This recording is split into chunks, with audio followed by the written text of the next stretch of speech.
Everybody's ego takes a shot on this show. This is Rutledge and Hamilton with Jim Rutledge and Matt Hamilton, presented by Coors Light on 100.5 ESPN. We've seen Jordan Love have one really good day, maybe the best day that we've seen in the 4 years that he's been here. He's had one sort of decent day, and the rest, well, you walk off the practice field thinking this might be a really, really long year. Broadcasting live from the Everlight Solar Studio. With Matt Hamilton, here's Jim Rutledge. Rob Domofsky, echoing what I believe Jason Wilde has been saying, at least on this show, that Jordan Love, and there's mitigating factors, as Wilde pointed out, young wide receivers. Christian Watson's had some drops. Romeo Dobbs is a new player. You have Musgraves. You have Kraft. You have a lot of new players on this team, and that is going to make life tougher for Jordan Love. But one thing that I would imagine has to be infuriating for the coaching staff, Molly Brown, and this is Rutledge and Hamilton presented by Coors Light. The Mountains are blue, you know what to do. And that's crush a Coors Light. It has to be infuriating if Jordan Love is struggling running the offense and processing the offense, because this is year 4 in this offense. He should be, at a bare minimum, an expert in this offense, because remember, Aaron obviously missed voluntary stuff the last 2 years. Aaron had the thumb injury. He hasn't practiced as much during the regular season, even, that Jordan Love got first-team reps at those times. So Jordan Love's gotten plenty of reps over the last 2 years to really know this offense. And I'm really coming around that I think the preseason is going to matter for Jordan Love and the Packers. As far as fans' expectations, their own confidence, I think they have to do something in the preseason, because ESPN, who's been at camp, who talks to people, and there's lots of factors in this, but ESPN has the Packers with the least likely chance to win the NFC North, which I think is fair. I think they had the Packers at 12%, Chicago at 16%, followed by Minnesota, and then Detroit at number 1. If I was going to tier them, that's how I would tier them too. And we talked about that before, Molly. Green Bay, they got rid of a Hall of Fame quarterback who played fringe Pro Bowl level last year, and they also got rid of a receiver in Alan Lazard who was a good NFL receiver, and they also got rid of a good NFL tight end and Bob Tunyon, and the defense has stayed the same last year. And I would say the defense all throughout the year, average. And the offense was below average, or I would say average last year as well, but they've now subtracted players. Chicago has added more players, but they had a long way to go. They had a long way to go to catch everyone else. Minnesota's shedding players. Detroit finished the strongest, 9 wins, and they added. So it makes sense to me right there, Molly Brown, why ESPN has those rankings. Yeah, I don't know if I would necessarily disagree with them. I would maybe flip around the Vikings and Lions. I don't know. I think this whole division is just a toss-up, and I think I said it yesterday. I can't wait until this division is all good. That's going to be so exciting when we have 4 teams to watch that are so good. But I'm curious. You said that you think that the preseason matters for the Green Bay Packers. Yes, the confidence of the team, the confidence of the fans, the confidence of Jordan Love, everything. Yep. But what do they have to do that is doing something in your eyes? Well, I'll leave that to you first as the Packers fan, but if I'm looking at it, I'm going to say that I want this offense. It's the same thing I want out of the team, that I root for, is that I want the offense to look functional at times during the preseason. It doesn't have to be on point, but I want a couple drives. It's nothing to ask a lot for. Just a couple drives that look succinct, they look productive, and they, I would say, end in touchdowns. Okay. 2 drives. Maybe a couple other ones that look solid, get a field goal attempt out of it, but you need Jordan Love in this offense to look good and comfortable, and they need the reps, especially if they're trying, and this is another tell, I think, if they're trying to go out and compete for the division, they should be playing Jordan Love, I would say, almost a half in every preseason game, because you want to hit the ground running, because your first game is winnable. Chicago also has a lot of new moving parts. They're not a dominant team. There's a lot of interest as far as what Chicago end up being with Fields and the whole thing, but they are far from, they're not head and shoulders above Green Bay. There's potential for them to be a lot better than last year, but those 2 teams, Chicago and Green Bay, are pretty equal. Green Bay could steal a game in Chicago if they are hitting the ground running. But if they're not playing their starters and practice has been meh, well, that puts the start of the season, they could have a bad start to the season and the whole thing's over. Whoa. bad start. Okay. Oh, Let's bring up the schedule there. I mean, if How they long don't does hit the that ground running, how long does that last, though? Because, I mean, one game isn't the entire start of the season. right? But I don't think. I think honestly, their first game might be one of their easier games on paper. Yes, on paper, but when you're actually going to Chicago, you're Jordan Love taking over for Aaron Rodgers, who's the self-proclaimed owner of the Chicago Bears. Like, that's not an easy environment to go in and play in. I agree. I can also just say that, and I hate this happens every once in a while. Our computer switches us to like Yahoo as a search. Yahoo is a horrendous search. Like, it's not even fun. I don't even Do you know remember how. Bing? Yeah, Even worse. Yeah, but I don't even know, like, how is it a thing that, like, anyone would ever use it? I typed in Packers schedule to bring it up, and it starts, like, trying to sell me tickets and, like, just stupid things. I know Just exactly what you're give talking me about. It's the the gosh worst. darn schedule. God. All right, so they have the Bears, and then they're at Chicago, at Atlanta. Those are probably two easier games that could be coin flip games for them. Yes. But they are away. And then you have Saints. Now, that's at Lambeau, but the Saints, I think, are a better team than Green Bay, and Detroit's definitely a better team than Green Bay. And I just think the Saints, anytime that the Packers play them, I just feel like that's a game that I'm not looking forward to. I mean, I think Never. out of this, best case scenario would be 3-1. I don't know if that's the most realistic scenario. I'm trying to remember what all of my picks were when Matt and I did this last week. I can't remember. Maybe I feel differently this But week. they start with 3 coin flips. Okay. To be generous, they start with 3 coin flips, and they're definitely a dog in the last one. So I would say they lose at least one of those 4 games. They could be 0-4. They could be 3-1, 2-2. But honestly, I think 0-4 pops in front of 3-1. Like, I think if you're Okay. doing, you probably just say 2-2. Like, if I was going to rank the beginning of it there, in 844-770-3776, if you want to chime in on that, if you're going to rank the first 4 games, the most likely outcome, I guess I'll rank it 2-2. I think I would say 2-2. But then Yeah. it's probably 0-4 followed by 3-1. Ooh, 1-3 in there somewhere. I was going to say maybe a 1-3. Fine. I don't know if I would say so we'll go 0-4 right 2-2, away. 1-3, 0-4, 3-1. I think 3-1 is the least likely outcome out of the first 4 games. I would agree. If they're 0-4, 1-3, that puts them in a horrible spot to start the year because this whole team, they don't have the veteran leadership. David Bakhtiari feels like he's half out the door. It does, but how much value are we placing in wins? I know that sounds like a stupid And question. I'm not placing values in wins, but a lot of fans out there are talking about, we can win the division, or think, we can. I'm This not is a in bad that camp. division. They're not winning the Super Bowl. They weren't going to win the Super Bowl with Aaron Rodgers as their quarterback. Like, we can agree on that, correct? Yes, yeah. they had a lot more chance to win the Super Bowl with Rodgers than they do with Jordan Love. But that wasn't going to happen. So, I feel like for me, I'm looking at this season thinking, I just hope we see something. I hope we see a little bit of the wow out of Jordan Love. People love to say that.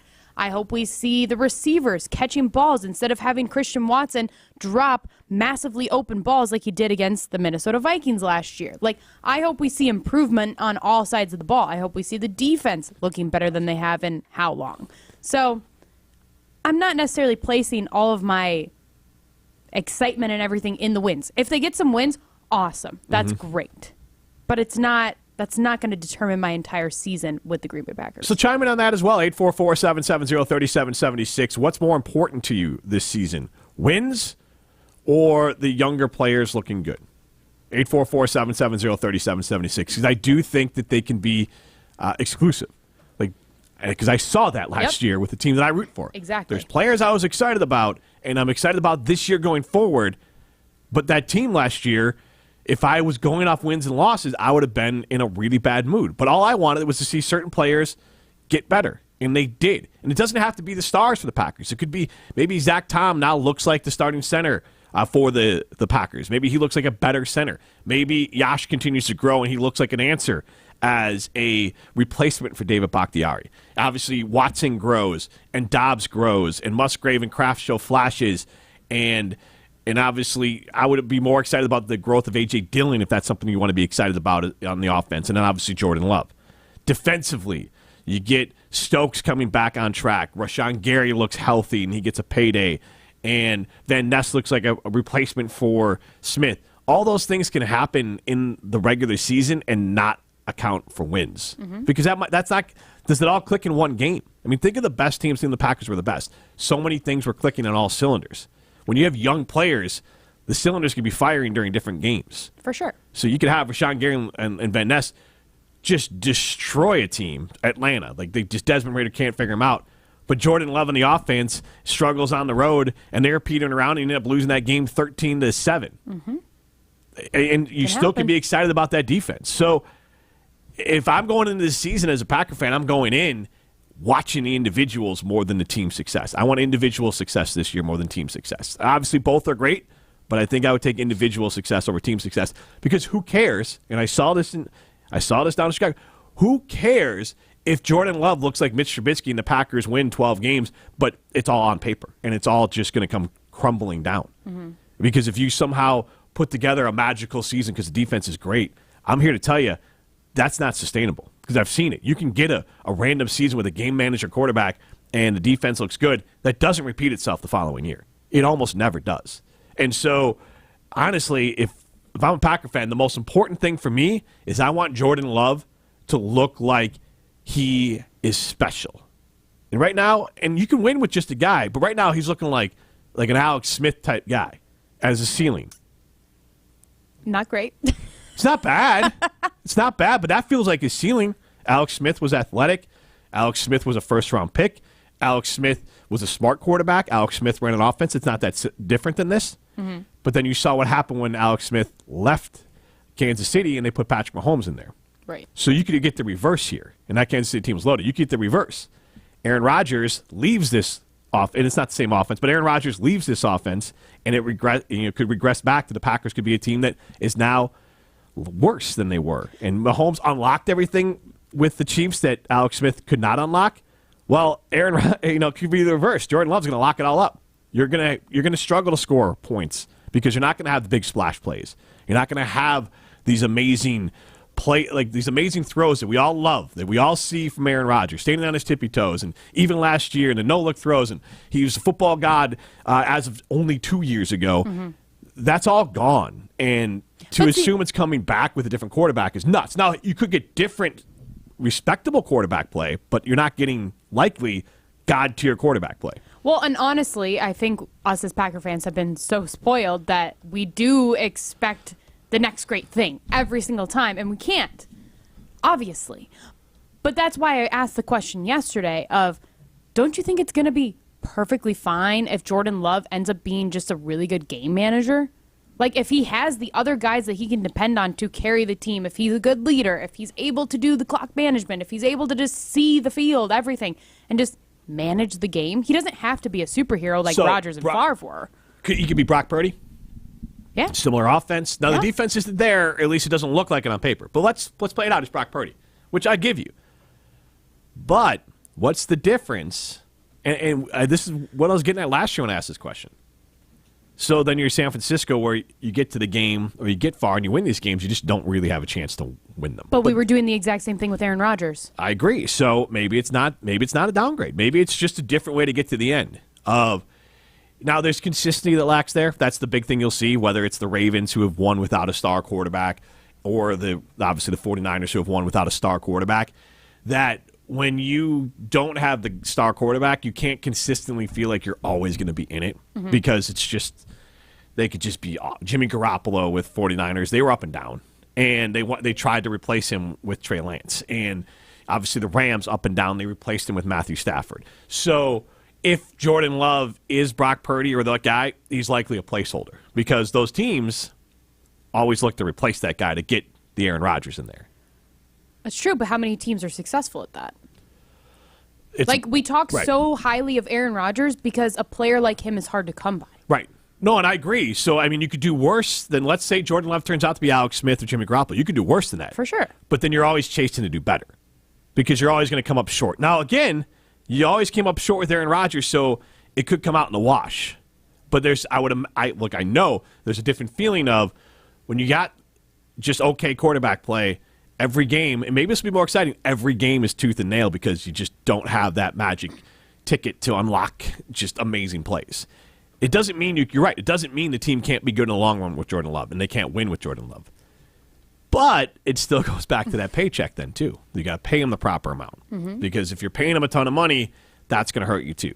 If Jordan Love turns out to be Garoppolo or Carr or Smith or Cousins, you're going to be riding that train of always looking to replace them. Now, I listed all those quarterbacks. Now, Goff played in the Super Bowl, but so you could get that success, but none of them had sustained success. Packer fans have looked down at all of them. So I would just say get ready to join the rest of us. You might have gone from driving whatever you feel like your top tier. You might have gone from from flying private jet to flying coach or business plus with the rest of us.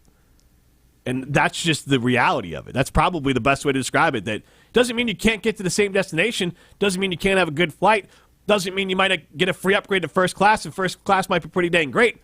But it's still not flying private. As long as we're not driving the Greyhound. I mean, like, I'm perfectly happy as long as we're not riding a bus to get to our destination.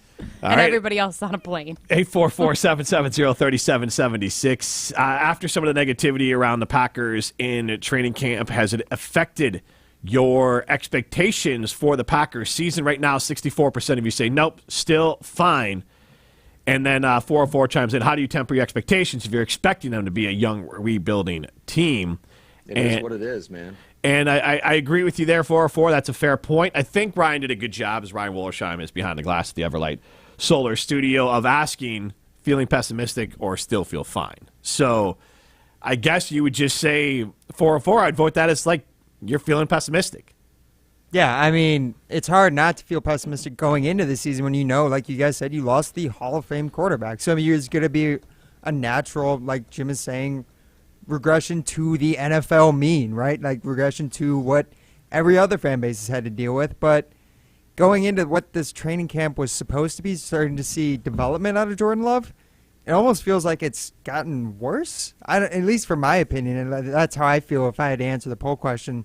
I probably feel worse after the first week of training camp than I did going into it. Interesting, because I actually voted no, I still feel fine, but I typically tamper my expectations for the team prior to the beginning of the season. It's like Smart move.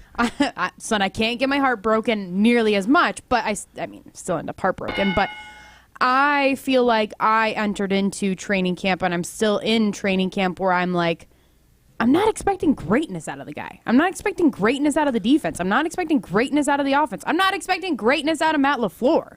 I just think we're going to see a lot more of the true colors of each position, each side of the ball. Matt LaFleur, I think we're going to see just a lot come out about him. So, I don't know, my expectations just weren't very high for this team, and maybe that's just me being a negative Packer fan, but I don't know. Then I can at least have my expectations get raised a little bit more, and then I can feel happy during the season if something good happens. Under promise, over deliver. Exactly. Maybe that should be the motto the Packers have this season instead of all gas, no breaks. Under promise, over deliver. Look, Matt LaFleur is already setting it. He is trying to temper down expectations on Jordan Love really since the beginning. Yeah, he's been doing that for a long time. And this is a one-year conversation. We don't know how it'll go going forward, good or bad. This year could be a kind of a reset towards a new run, a different type of run with Jordan Love, where they are more similar to the 49ers and they just win on great defense and running and scheming. That requires Matt LaFleur to be Kyle Shanahan, because the 49ers are kind of a one of one. They're really the only team that can win to the level they're winning without that great quarterback. Yeah, they also need a great defense that you point out. Well, that's what I'm saying. Like I've seen it for the team I root for. It's not sustainable usually. That the defense repeating itself over and over again is great, is really hard. And San Francisco's been able to do it. Now, he lost his coach, his defensive coach, and DeMarco Ryans. And now Kyle Shanahan is back to being the offensive genius. And I'll assume that he can replace his defense again. He's done it a few times, the defensive coordinator, but it's a lot to ask of the coach. So right now the Packers are saying Matt LaFleur is the star. And you just need to make Jordan Love beat Brock Purdy or Jimmy Garoppolo and win. Now, where's Bosa and the rest of those guys? We'll have to see. This is Rutledge and Hamilton, presented by Coors Light. You're listening to Rutledge and Hamilton, presented by Coors Light. The mountains are blue, and we can prove it. Follow the show on Twitter at Jim and Matt. Matt Hamilton here for Iron Jock. Believe it or not, being an Olympic curler takes a lot of practice time on the ice. And despite always being cool, I still work up a sweat. That's why I love Iron Jock and their no-stink technology. Silver Iron technology is the how behind why it works, and that is about as technical as I can get with it. What I do know is that if I'm on the ice or just wanting to look good, I know Iron Jock has t-shirts, polos, and hoodies for me. Support this Wisconsin-based company today and get gear at ironjoc.com. That's ironjoc.com. Set summer in motion with the most electrifying Honda vehicles yet. Like the CR-V and Accord, with available hybrid powertrains designed to deliver more thrilling performance and more innovative tech. Summer's here. Make every adventure more electrifying with Honda, the most awarded brand in car and driver 10 Best history. See your Wisconsin Heartland Honda dealer today. Honda gets Wisconsin. See dealer for financing details. I'm coming! Hi, Mark Tauscher. Boy, you just never know when or where you're going to pop up. This time, it's my house. Can I come in? You're already standing in my living room. Tausch, you have mosquitoes in here. Oh, yeah. It's like an insect zoo right now at my house. Heads up, here comes that wasp again. Incoming! Shoo! You need Pella's 250 series of windows with exclusive hidden screens. They fit inside the actual window and protect you from nature. Okay, now that's just brilliant. Yes, please. Pella Windows and Doors of Wisconsin to the rescue. You got anything to drink around here? Yeah, just go right ahead and make yourself at home, I guess. Ooh, root beer. Right now at Pella Windows and Doors of Wisconsin, bundle and save. Get a 250 series patio door and 8 double-hung windows with hidden screens for as low as $188 per month. Visit PellaWI.com today. Certain restrictions apply. See showroom for details. Offer ends 8/31/23. Ray Magliozzi here for eBay Motors. Okay, easy now. You're teaching your kid how to parallel park. Ouch! Turns out he likes to do it by feel. Don't worry, eBay Motors has bumpers, taillights, trunk lids, license plate holders, 122 million parts. Pull up just a little bit. And headlights. They've got lots of headlights. Get the right parts at the right prices. eBay Motors. Let's ride. At Grainger, we're for the ones who pay attention to every little detail. The ones who fuss, tinker, and sweat the small stuff. Because you know the tiniest thing can make the biggest difference when it comes to keeping business moving. We get it. We're the same way, offering access to product experts to help you quickly and easily find what you need. So whatever your industry, you know you're always getting professional-grade products. Call, click Grainger.com, or just stop by. Grainger, for the ones who get it done. Hey, it's Alex Strofe. I love locally produced, handcrafted, and award-winning spirits, so it's a no-brainer. I choose Door County Distillery, which uses local ingredients for their wide array of whiskeys, brandies, rums, vodkas, gins, and a whole lot more. Available at your favorite retailer, or if you're headed up to Door County, find them on Highway 42 near Carlsville, where there's year-round sampling and sales. And by the way, head over to their website for a huge list of unique cocktail recipes. That's DoorCountyDistillery.com. DoorCountyDistillery.com. Hi, I'm Medicine Money Guy, Christian Finfrock with Retirement Income Strategies. And what sets us apart is we're an independent, family-run office. We help clients like you understand the financial world and build a portfolio that's in your best interest. To learn more, go to MadisonMoneyGuy.com. You're listening to Rutledge and Hamilton on 100.5 ESPN. Brought to you by Ho Chunk Gaming Madison.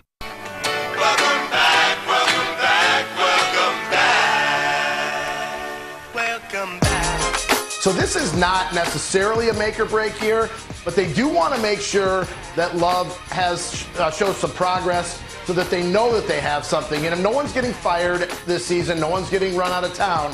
And if you'll remember back in 2008 when Rodgers took over the starter, they were 6-10. So it might not necessarily be wins and losses that determines what they think of Jordan Love going forward, but just what kind of football that he plays this year. That's Rob Demoski talking about the Green Bay Packers and Jordan Love, and I think that's a very fair way to put it there. That Green Bay is going to have to look at Jordan Love with a critical eye all season and decide what they want to do. Now, the one thing I guess they kind of have going in their favor is that if they kind of have to be in their future planning, budgeting for paying Jordan Love, if he's good, $20, $25 million a year, like let's just say early on, if he's good, That's what they're going to have to pay him. So they have to, when they're kind of building out their cap structure, they're going to have to account for all that. So if he isn't good, bringing in a free agent quarterback could very well be a similar average value where you could figure out how to make it work. So if you had to bring in the equivalent of whatever Derek Carr is. So like if this team, because here's where it gets weird, is Matt LaFleur, let's say the team wins 5 games this year, and which would probably be a little low, but not out of question. Mm-hmm. Let's say they win 5 games. Jordan Love looks meh. So now Matt LaFleur, with back-to-back losing seasons, probably cares a little bit more about his job, regardless of what Goody says. Now, I think Goody is clear until Murphy's gone, which is, I think, 2 more years? Yes, right? I think next season and the following season is what's or left is it with just Mark this Murphy. season and then the following season? I'll have to do some research on that one. I think it's this upcoming season and the year after, which would allow Goody, I think, would stay there for at least 2 more years. And I think LaFleur, but then all that comes up to me when Murphy's on the block, if this team is coming off back-to-back.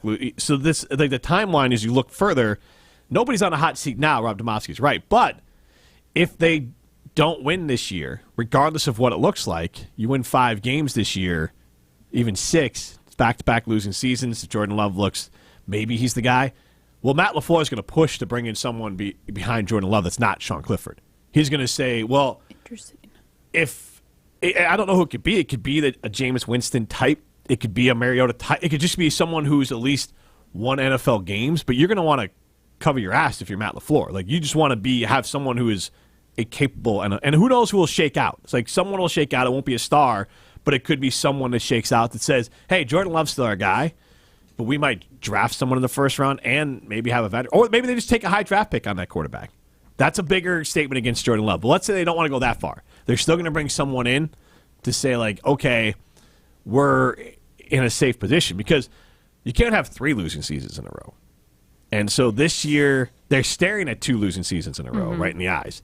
And there's going to be a self-preservation factor to it. And Diana Rossini kind of talked about it a little bit on Get Up earlier today. She talked about the Packers in the market for a QB if Love doesn't perform. But if Jordan Love doesn't perform this season at a high level, the Green Bay Packers are going to be in the market for a quarterback. They're going to have to look into it and explore if they're going to want to have success. They're not going to continue to have a losing season this year and next season if he were to play poorly, let's say. So, yeah, I don't know if it's one of these situations where they're going to completely move on if they don't have a winning season or they realize after 7, 8 games that he's just not the guy. But I do believe the Green Bay Packers, from a business side of this, would be smart to look into the quarterback market if Jordan Love doesn't perform. But then what do you do? What do you do with that guy? Then what? He sits behind Jordan Love for a year, and then you do still have that struggling season? Do you start the other guy right away? What do you do? Because, I mean, if that is what pans out, well, then that shows you that sitting behind somebody for X amount of years really didn't do anything good for you. And he was sitting behind a Hall of Famer. So imagine the new guy coming in and sitting behind who apparently would be a not good Jordan Love. What would that do? That's a very good question. I don't know the answer to that one, but I would say that when you look at 5 wins, and I'm trying to see, I think 5 wins definitely gets your top 5 pick. Okay. And so, because this year, number one, I think both teams had 3 wins. That's an aberration. 3 is pretty low with 17 wins. So 5 wins probably gets you top 5 pick. Might get you top 3. So 5 wins, this is where they're going to have to make the same decision that Chicago made down south of like, do you move that pick to get more players to build around Jordan Love? Or do you take that pick and you draft that player?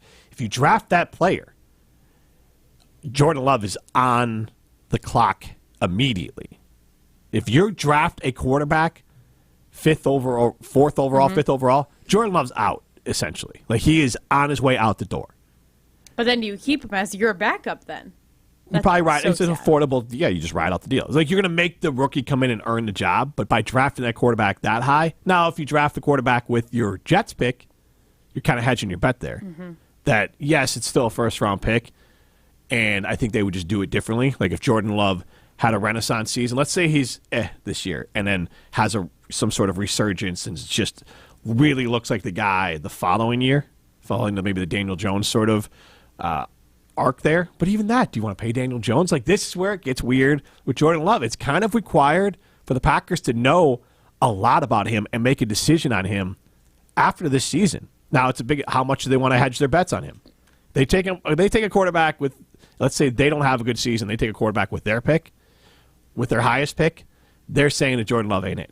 And if they're taking it second round or with their second, first round pick, well, then maybe you still have belief, but you want to cover your behind on it. But otherwise, a veteran could be another way to go. Matt LaFleur wants to keep his job. And again, we're kind of going worst case scenario, but I do think that the most likely scenario is that the team finishes below 500 and Jordan Love will have ups and downs.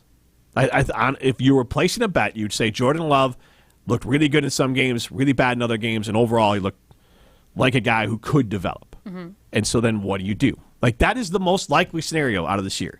Team wins 6, maybe 7 games. Jordan Love looks okay. Maybe he could be a game manager. Maybe he's the next Jimmy Garoppolo, the next Tannehill. But those guys are always looked to be replaced. And this is where it just gets weird, and the Aaron Rodgers timeline threw it off. We've talked about that before. There's just a lot of different factors here for the Packers that I think are sometimes hard to account for. But it's interesting. You bring up the timeline and how the Rodgers timeline kind of threw it off. But in a sense, it's almost better that it's earlier.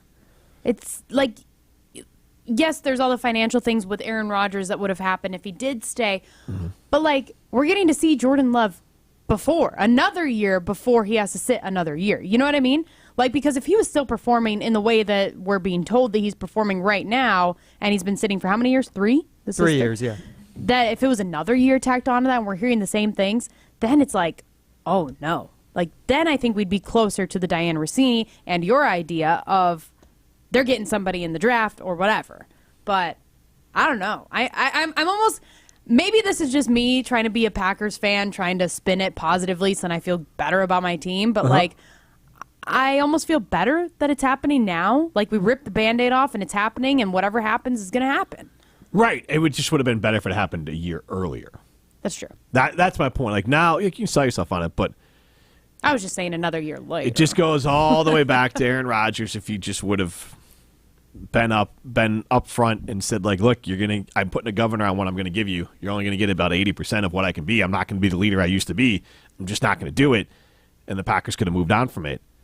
Then, honestly, it could come out of this biggest sin that Goody committed. It was not drafting Jordan Love. It was not moving Aaron Rodgers for that Russell Wilson type deal.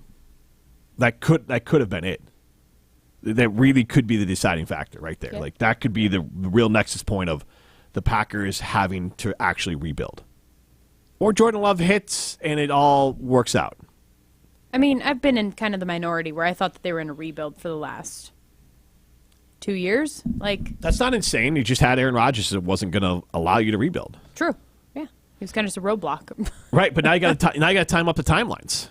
Because you have some players in Alexander and Gary that are younger, getting their second paycheck, but that gets expensive. And so, again, having a younger quarterback you don't have to pay a lot to could work out as well. 844-770-3776. This is Rutledge and Hamilton, presented by Coors Light. You can get in to the Everlight Solar Studios. Zena D, what's going on?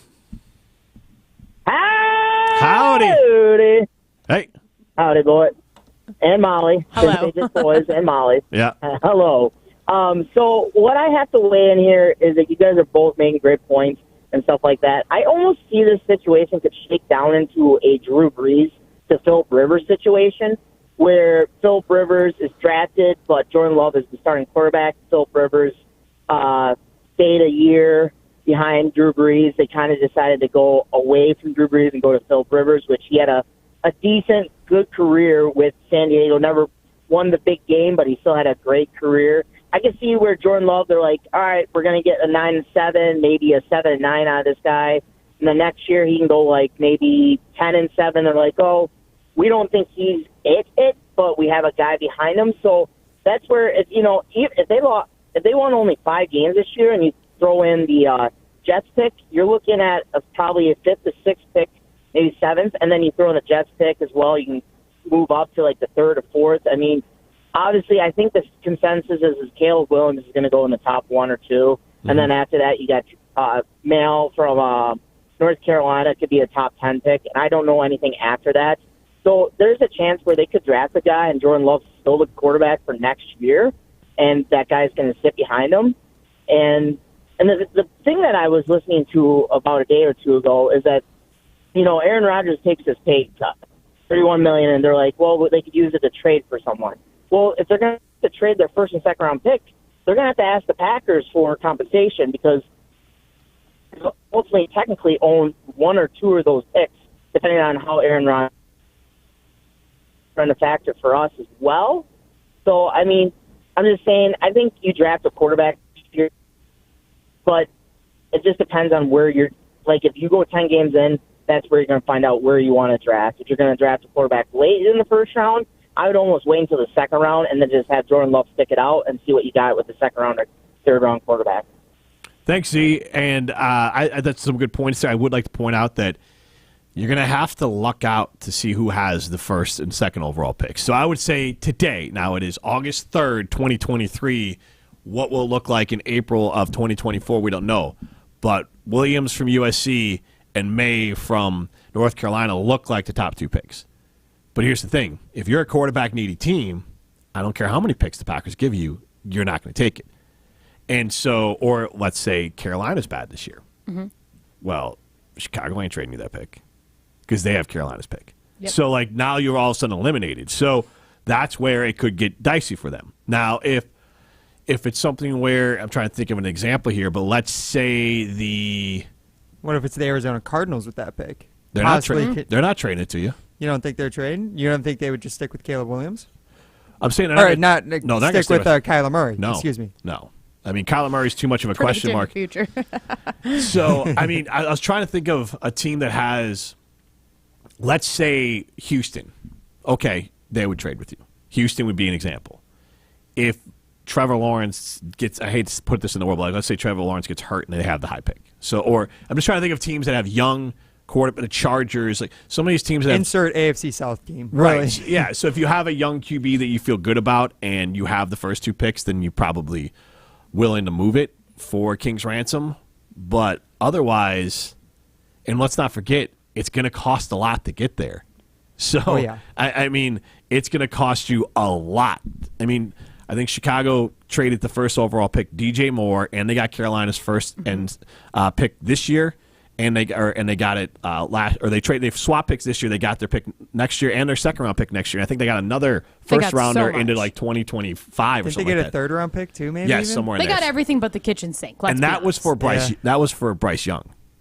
Yeah, who was also a great quarterback, but Caleb Williams is supposed to be. People talk about him like he might be better than Mahomes was. And they're talking about Drake May that he might be a better prospect than Bryce Young. So either one of those picks is going to cost you the house to go get it. So if you're banking on that, that's not the best plan. I don't know if these websites are paying attention to the Packers reporters that are at training camp or not, but I am currently on yardbarker.com. It sounds weird, but like the great aggregator website. Website looks legit. I'm not going to lie. Mm-hmm. They have the Packers at 17 in a 2024 NFL mock draft, getting a safety. And then this one's a little bit more sketchy, but I don't know. WalterFootball.com has their mock at 2024 draft. Is it Walter Camp? Or is it just Walter? It just says WalterFootball.com. Okay. Right. They have the Packers listed at 13. So, I mean, but 13's probably what? 6-7 wins, right? Weren't they 13 this past draft? Isn't that where they picked Lucas Van Ness? Somewhere around. 13, I think they 14? were. I think they were. Right around there, yeah. So, I mean, that's right below 500. They were 8 and 9, yeah. And that's what I predicted them to be for next year. That's what I would bet this on. year. I was just going off of Z and the D. If he's saying that, like, you could try to package pick and move up. Yeah, and I mean, you also said 5 before. If they're in the top 5, when you're at 500. You're still SOL if you're 4th or 3rd. Like, you're still going to have to give a King's ransom, go get Williams or May. Yeah. Like, so that's where, like, the Packers having something to do with it is still up in the air. Before we go to break here, Packers president Mark Murphy named as a defendant in a lawsuit against Northwestern University. He was the AD there at the time of alleged hazing incidents mentioned in the suit. Because he did come from Northwestern before he came to Green Bay. I did not remember that. This hazing was taking place throughout Pat Fitzgerald's, allegedly, era at Northwestern. Possibly even prior to Pat Fitzgerald is what I've That's what I've heard. Right, yes, so and that would be Mark Murphy's era there as well. Row. And I'm not blaming Mark Murphy, but that could be something he has to deal with throughout the NFL season. Could that impact his... I know we have to get to break, but would that impact his... retirement? Anything with the Packers? I would say that the board could use it as a reason to get rid of him after this season and get him out a little early if it got just even like bad publicity. Impeachment and impeach the president? I would say that doesn't. I don't know. This is the Packers' democracy. The fan base, the democracy of stockholders. Does it function better than ours? I would say this: go be a winner. Go to Ho-Chunk Gaming Madison. That's where winners go. Nearly $12 million in jackpots last month alone at Ho-Chunk Gaming Madison. No reason to wait. Go be a winner. Go to Ho-Chunk Gaming Madison. Biggest win so far this year, $250,000. I feel like there's $1 million jackpot coming. So go be a winner. Go to Ho-Chunk Gaming Madison, largest payouts in the area. This is Rutledge and Hamilton, presented by Coors Light. You're listening to Rutledge and Hamilton, presented by Coors Light. Miss any of the show? Find full show podcasts free on Wisconsin On Demand and wherever you get your podcasts. Jim Rutledge here. If I sound lighter and fitter than I ever have sounded before, that's thanks to Carbon World Health. I had hit a wall in my efforts to lose weight while maintaining muscle. Then Dr. Ness Rodriguez introduced me to semaglutide, and I've dropped over 20 pounds in weight, and I have my body fat percentage at 10%. Semaglutide is the game-changing weight loss treatment you've seen all over social media, and it's available to you at Carbon World Health. It's FDA approved and will burn fat, not muscle. Go to carbonworldhealth.com today to set up a consultation. John Hayes for Goodman's Jewelers. Help us celebrate 90 years in business by visiting us at 220 State Street. We've been a part of a lot of great moments, and we want to add to those special occasions. Our staff is here to help you make that perfect selection for your memorable moment. Come see firsthand why Goodman's Jewelers has withstood the test of time and why we're truly a destination worth reaching. Goodman's Jewelers, the Diamond Store of Madison, and a whole lot more. Goodman'sJewelers.com. The best is at Goodman's. Goodman's Jewelers has been providing sparkle to Madison since 1933. That's a lot of great memories. John Hayes for Goodman's Jewelers. We've been caring for generations of customers, and during that time our strengths have been trust, service, and selection. Those traits are who we are, and that will never change. Goodman's Jewelers, a destination worth reaching. 220 State Street, Goodman'sJewelers.com. The best is at Goodman's. Ben Brust here to tell you about why your next work van should be from Mercedes-Benz Sprinter at Zimbrick European. First off, we have versatility. The Sprinter vans offer 16 body types and thousands of ways to customize that space. Number 2, we have reliability. Sprinter's most powerful diesel engines last longer and require less maintenance, spend more time on the road and less time in those bays. Number 3, we have safety. Sprinter's safety technologies include curtain airbags all around, load adaptive electronic stability program, and crosswind and attention assist. Number 4, Van Care Mobile. Our maintenance team can come to you with routine service. Who wants to go in? Let them come to you. They work with multiple trucks on one visit. Use the Mercedes Me Connect. And last but not least, get your Zimbrick Sprinter at Zimbrick European at Rimrock Road and the Beltline, or go online at ZimbrickEuropean.com because they never charge over the MSRP.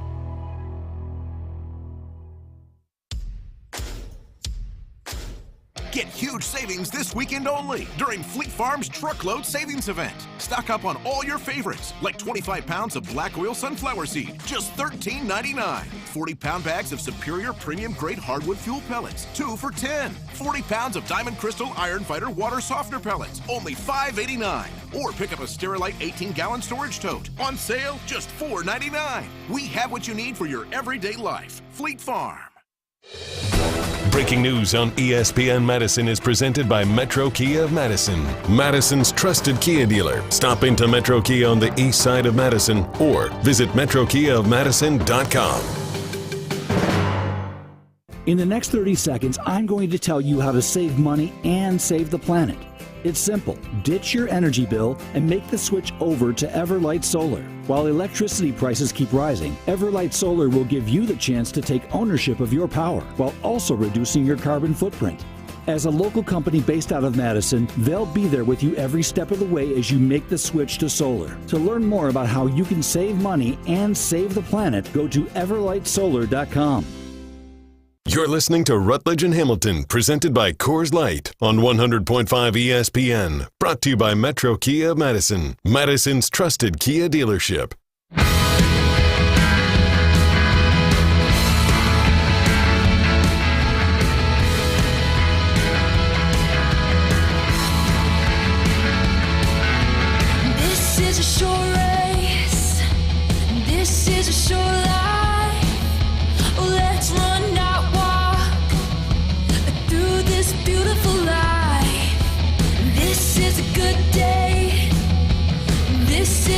We're going to give away free beer in a minute. But before we do that, this is Rutledge and Hamilton, live from the Everlight Solar Studios. She is Molly Brown. I am Jim Rutledge. We're presented by Coors Light. Mountains Blue, you know what to do. And that's Crush Coors Light. Ryan Wollersheim behind the glass. 844-770-3776 is how you get into the show. We're going to switch it up in a little bit and get to some Badger football talk a little bit later in the show. With the negative reports coming out of training camp, has that tampered down your expectations for the Packers in 2023? 68% of you say you feel just fine. I want to follow up here with another Iron Jock poll question, and that's basically what's more important to you this year? Wins or Jordan Love looking like a, what's the word we want to use here? Competent quarterback? Let's go higher than competent. Plus quarterback? I don't know. Maybe Plus is a little, Plus, I think, too inside baseball there. Okay, fair. Ascending player. Let's go to the Franchise quarterback. Let's just go franchise QB. There you go. Let's just go big. What's more important to you? 844-770-30. You guys went real big there. Don't you think of okay, go ahead. We can get into that whole thing because people will call Kirk Cousins and Joe Flacco and those other guys franchise QBs. So 844-770-3776. What's more important to you this season? Wins or Jordan Love looking like a future franchise quarterback? Make sure you put that future word in there, Ryan. Because I've got it. Well, you brought up Joe Flacco and Kirk Cousins. I don't call them franchise QBs. But I would be very happy if Jordan Love ended up looking like one of those two within the next couple of years. Is Ryan Tannehill a franchise QB? Ryan Tannehill's awful. So, no? I mean, they won a division, I think, at least once, made the playoffs a couple times. Look at their division. True. Daniel Jones, he's getting paid like a franchise QB now. He's not a franchise quarterback.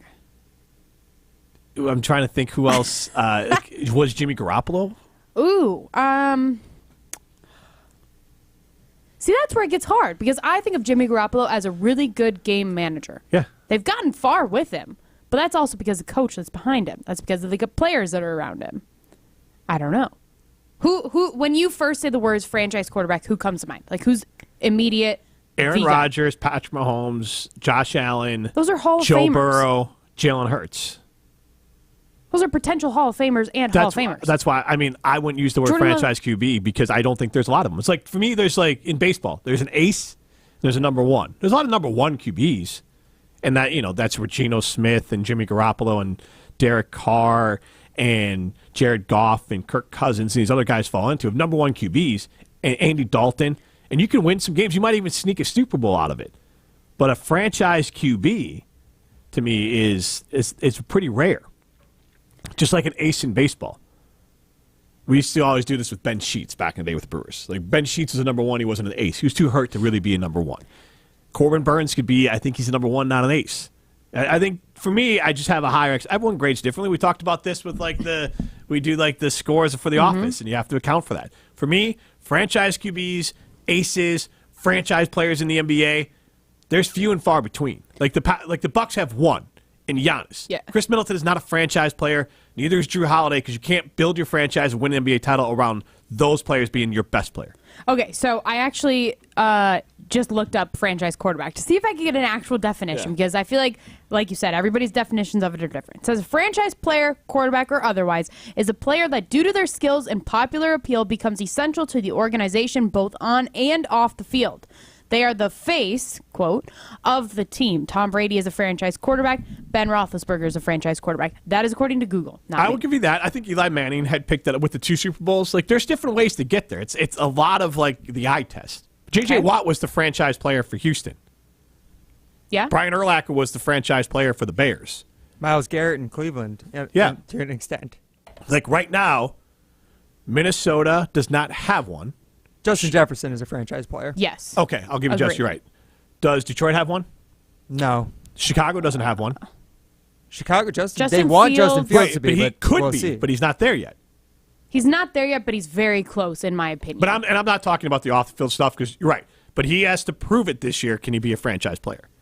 Green Bay, right now, their franchise player is probably Jair Alexander. I was going to say Aaron Jones. Yeah, well, I was Aaron Jones too. Would be first to my AJ mind. Dillon. If But- we're going off of this, Yeah, but I'm not going to go off that. But Jair, isn't he 20? Isn't he top 30 in the top 100? He was 26 in the NFL's top 100. Aaron Jones list, isn't yeah. going to be higher than it, is he? No, he was in the 50s. Yeah, so I think Jair Alexander, I mean, he is a legit elite corner. He's definitely the best player. I would just say that Aaron Jones, when you go to that off the field, See, and aspect, that's the part I don't care about when so the way I do it is like truly an elite player at their position. Okay, but I would. And corner is a far 10 times more important position. It's much more higher priority in today's than NFL, running back for sure. Yes. Unfortunately for our friends who are running backs, but that's just how it goes. But I mean, you can go around the league. I don't think does Atlanta have a franchise player? does Dallas Cowboys? Think of them. Who's there? Cowboys Micah would- Parsons. That's who I immediately go to. Parsons. He's Not a Dak he's a Prescott. freak of nature. Yeah. Maybe Parsons. Tony Pollard one day. Like CeeDee maybe I'm Lamb, just biased CeeDee because I Lamb, like you him. could maybe But those say. are all ones but Parsons is elite. Again, you don't like.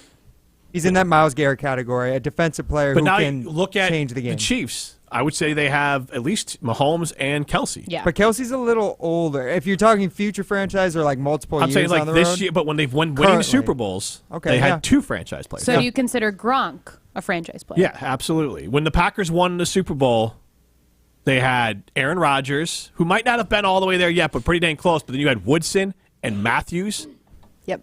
And then Woodson definitely a franchise and then player. I don't know where the receivers were, how high anymore. They had Greg Jennings. They had Jordy in like his rookie year. I So wanna probably say. they ended up getting pretty dang close to that level. So they had a lot of ones and some guys pretty fringe franchise. And I would Jordy say Nelson, is he a franchise player for the Green Bay Packers?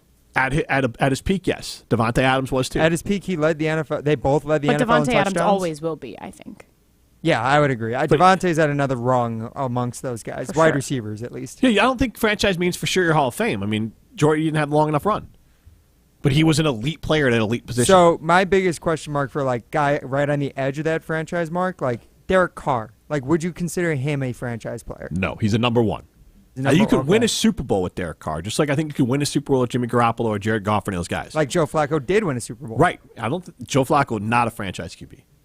But elite. Was he elite though? No, he was a number one. I know, but he was a number one. Yeah, that's fair. 844-770-3776. You could chime in. Tell us, how do you define the franchise player? I think the Packers have one for sure in Jair Alexander, a fringe guy in Aaron Jones. Kenny Clark's got to be in that conversation. He's at least a one. They're hoping but Rashawn Gary. But how much outside of Green Bay, the Green Bay media, Green Bay fans, knows about Kenny Clark? Do you know what Yeah, I but mean? again, it's And not I a don't good mean point. to, I don't That's a mean to good point. downgrade him, but like we know about him because we talk about the team. It's tough. Interior D linemen rarely get that shine unless you're Chris Jones or if you're Aaron Donald. Then there's like a big jumble of guys who most people, just casual fans, don't know about. So I think that's a great point you make when it comes to the visibility as a franchise player. Yeah, for sure. MK in Arizona chimes in. He's excited about Jordan Love's arm. You can see it from limited play and practice. Clear as a strong arm, quick feet, good speed in the pocket. He's a big kid. So I would say, look, those are all true things. That's MK in the desert via Oak Creek. I would say for sure. Like, none of those things are out of, like, those are all fair. And again, I don't question Jordan Love physically. And I'm not even saying I question him mentally. I'm just saying that that's what we have to see.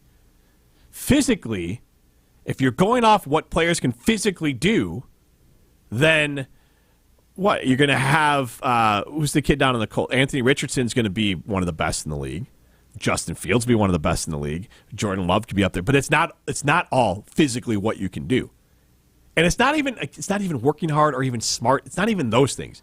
I think we were learning more and more is how quickly you can process what's going on in the field.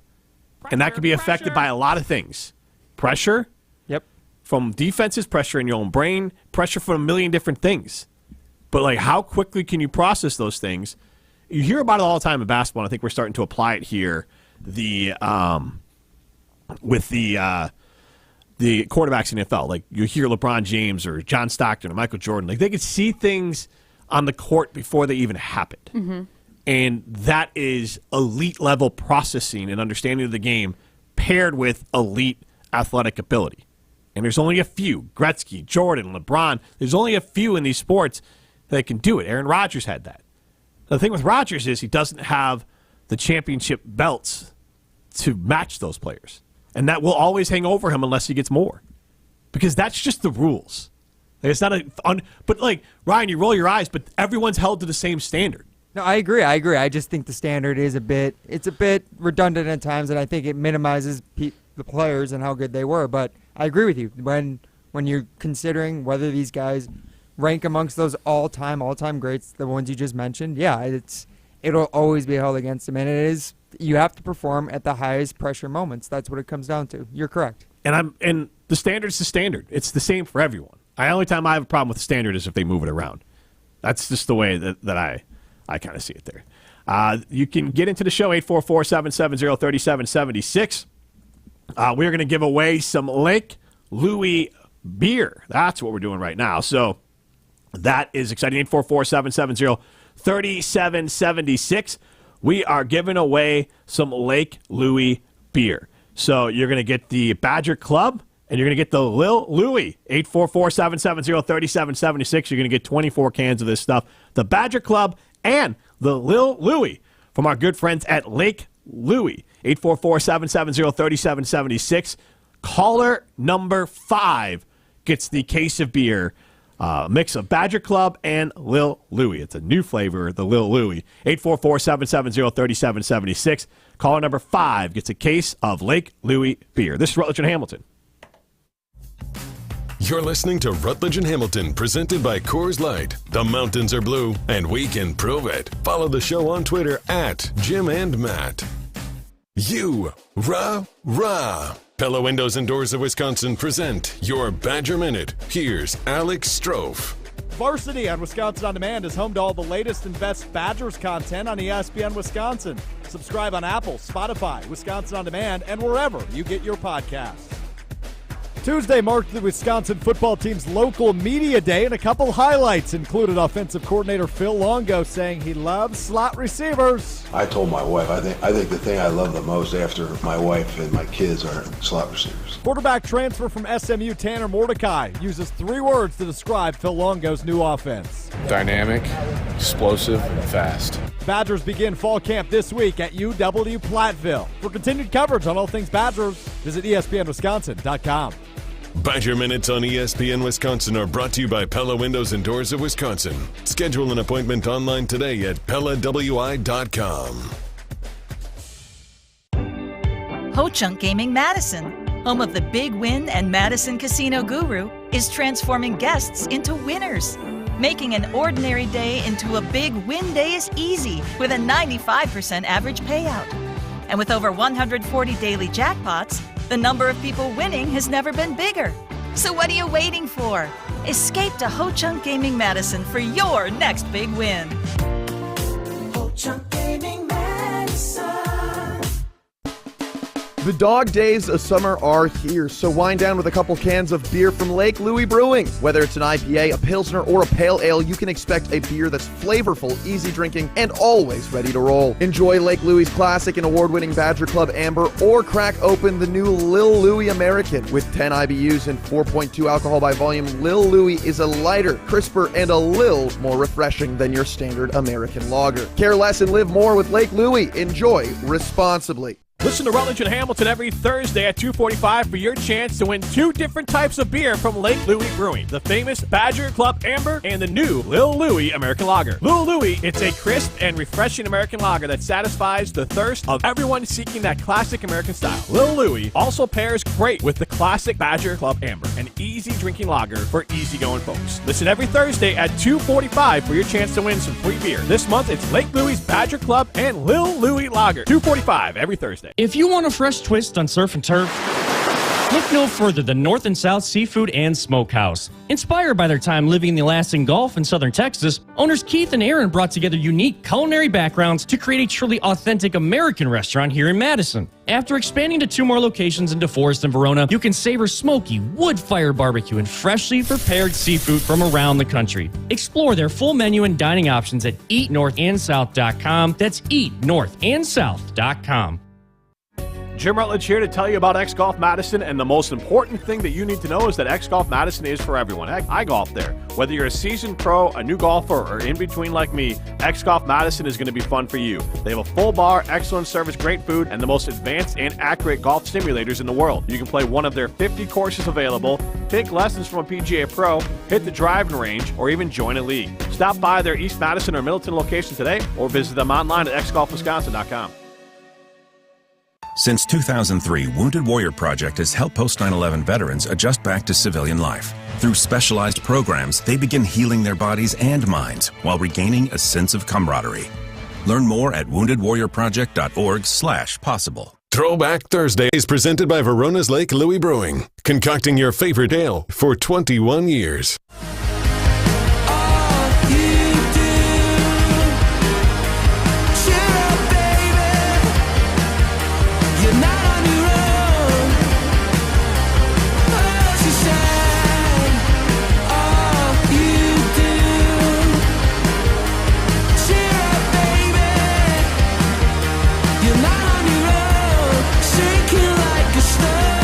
Congratulations to Ty from Juneau for winning Throwback Thursday. You got some good stuff in Lake Louis. One of my favorite spots. They got the location because they took over Wisconsin Brewing, so they got that location up in Verona, just up the road from me. Verona. Yes, and that Badger Club is what they used to be a Wisconsin Brewing beer. So Lake Louis took it over. They changed the brand, but that's one of my favorite beers. So it's absolutely delicious. Yeah. I haven't tried the Low Louis, but I'm excited to get Yes, some. I'm going to pick that up for myself probably tomorrow. So I'll report back and tell you all how great it tastes. Do some sampling for us there, Jim? Absolutely. We'll switch topics here and we'll talk some Badger football. I also want to talk about how stupid running is, and I think it's like a cult if you actually think it's okay. I want to start a running club. Wait. Whoa. Yeah. Like if you think running is like great, you've just convinced you're just lying to yourself. You just hate your legs. Really Right. So we'll talk about that on the other side. But like honestly, it's just cult. You don't play other sports.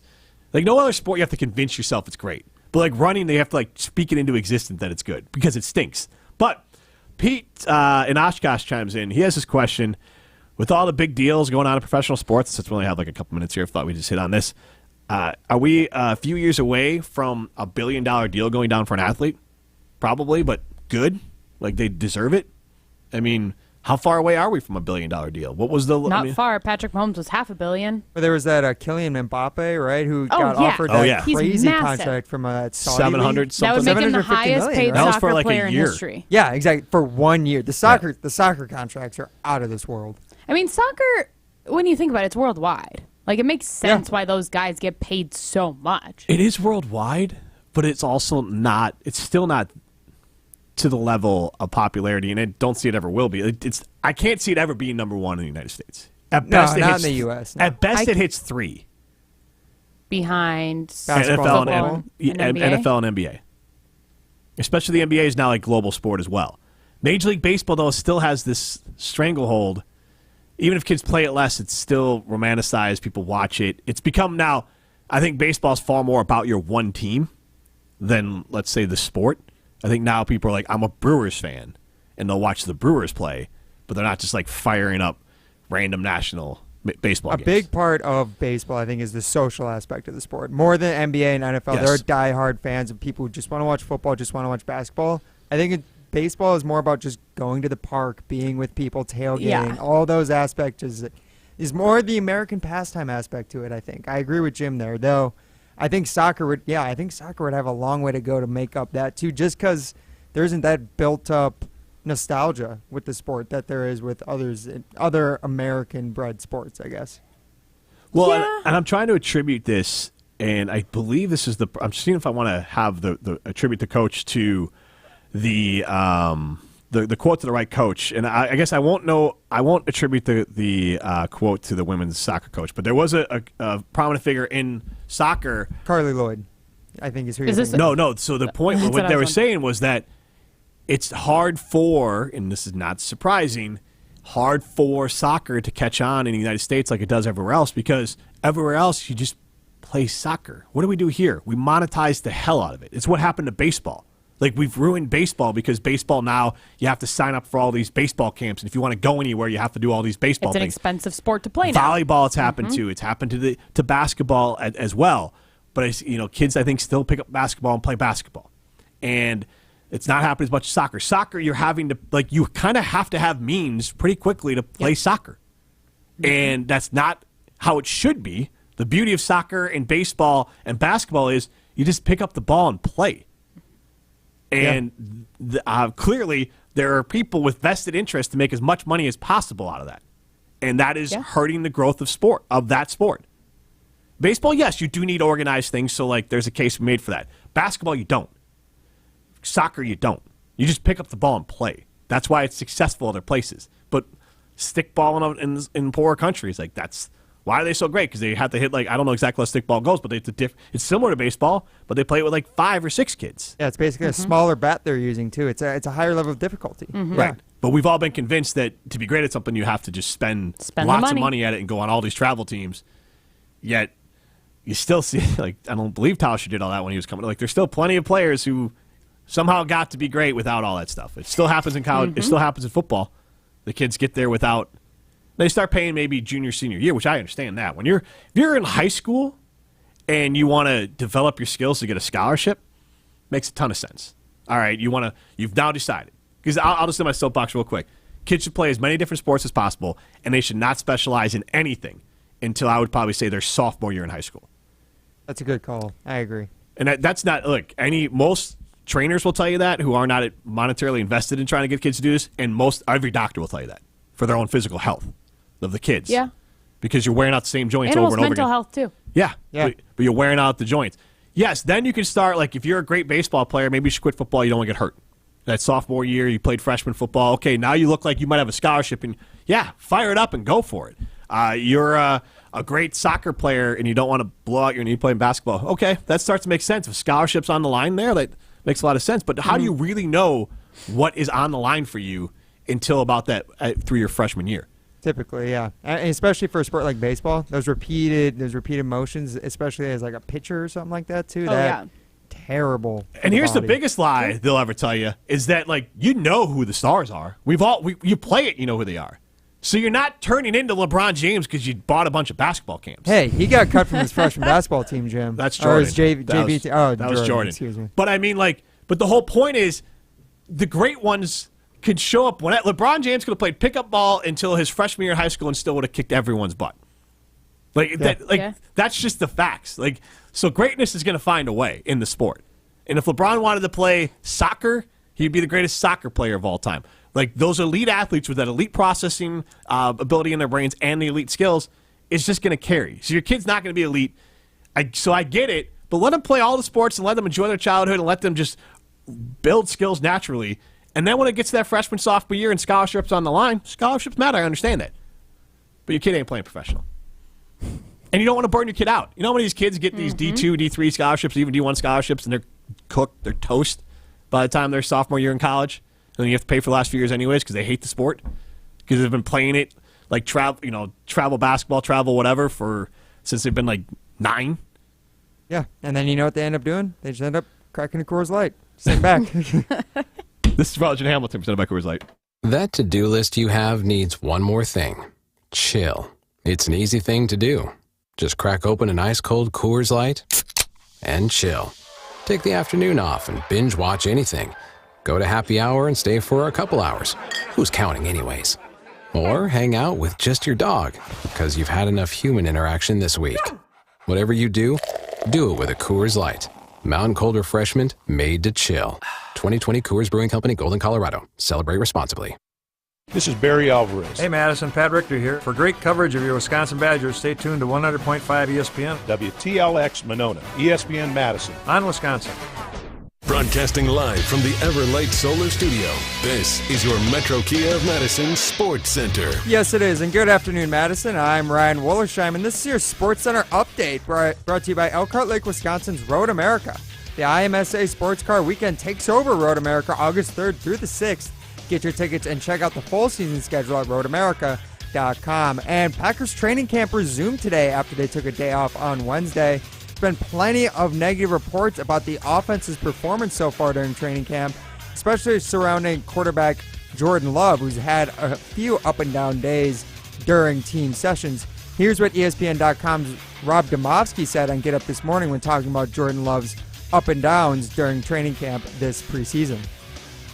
We've seen Jordan Love have one really good day, maybe the best day that we've seen in the 4 years that he's been here. He's had one sort of decent day, and the rest, well, you walk off the practice field thinking this might be a really, really long year.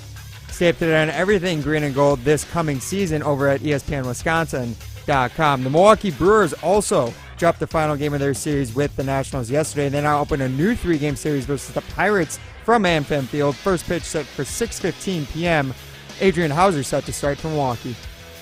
Metro Kia of Madison, Madison's trusted Kia dealer. Stop into Metro Kia on the east side of Madison or metrokiaofmadison.com. You got the shell.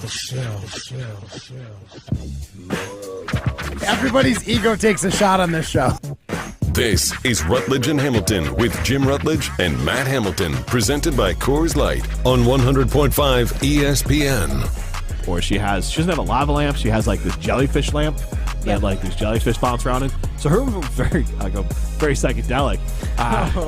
Next time she's at a friend's house, I might have a gummy and go sit in there and listen to some music. But broadcasting live from the Everlight Solar Studio with Matt Hamilton, here's Jim Rutledge.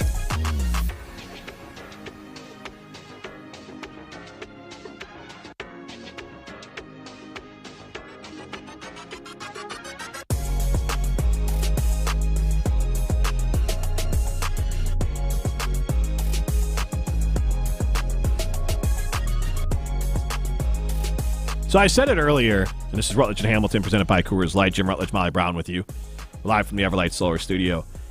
I think, and you can chime in on this, 844-770-3776.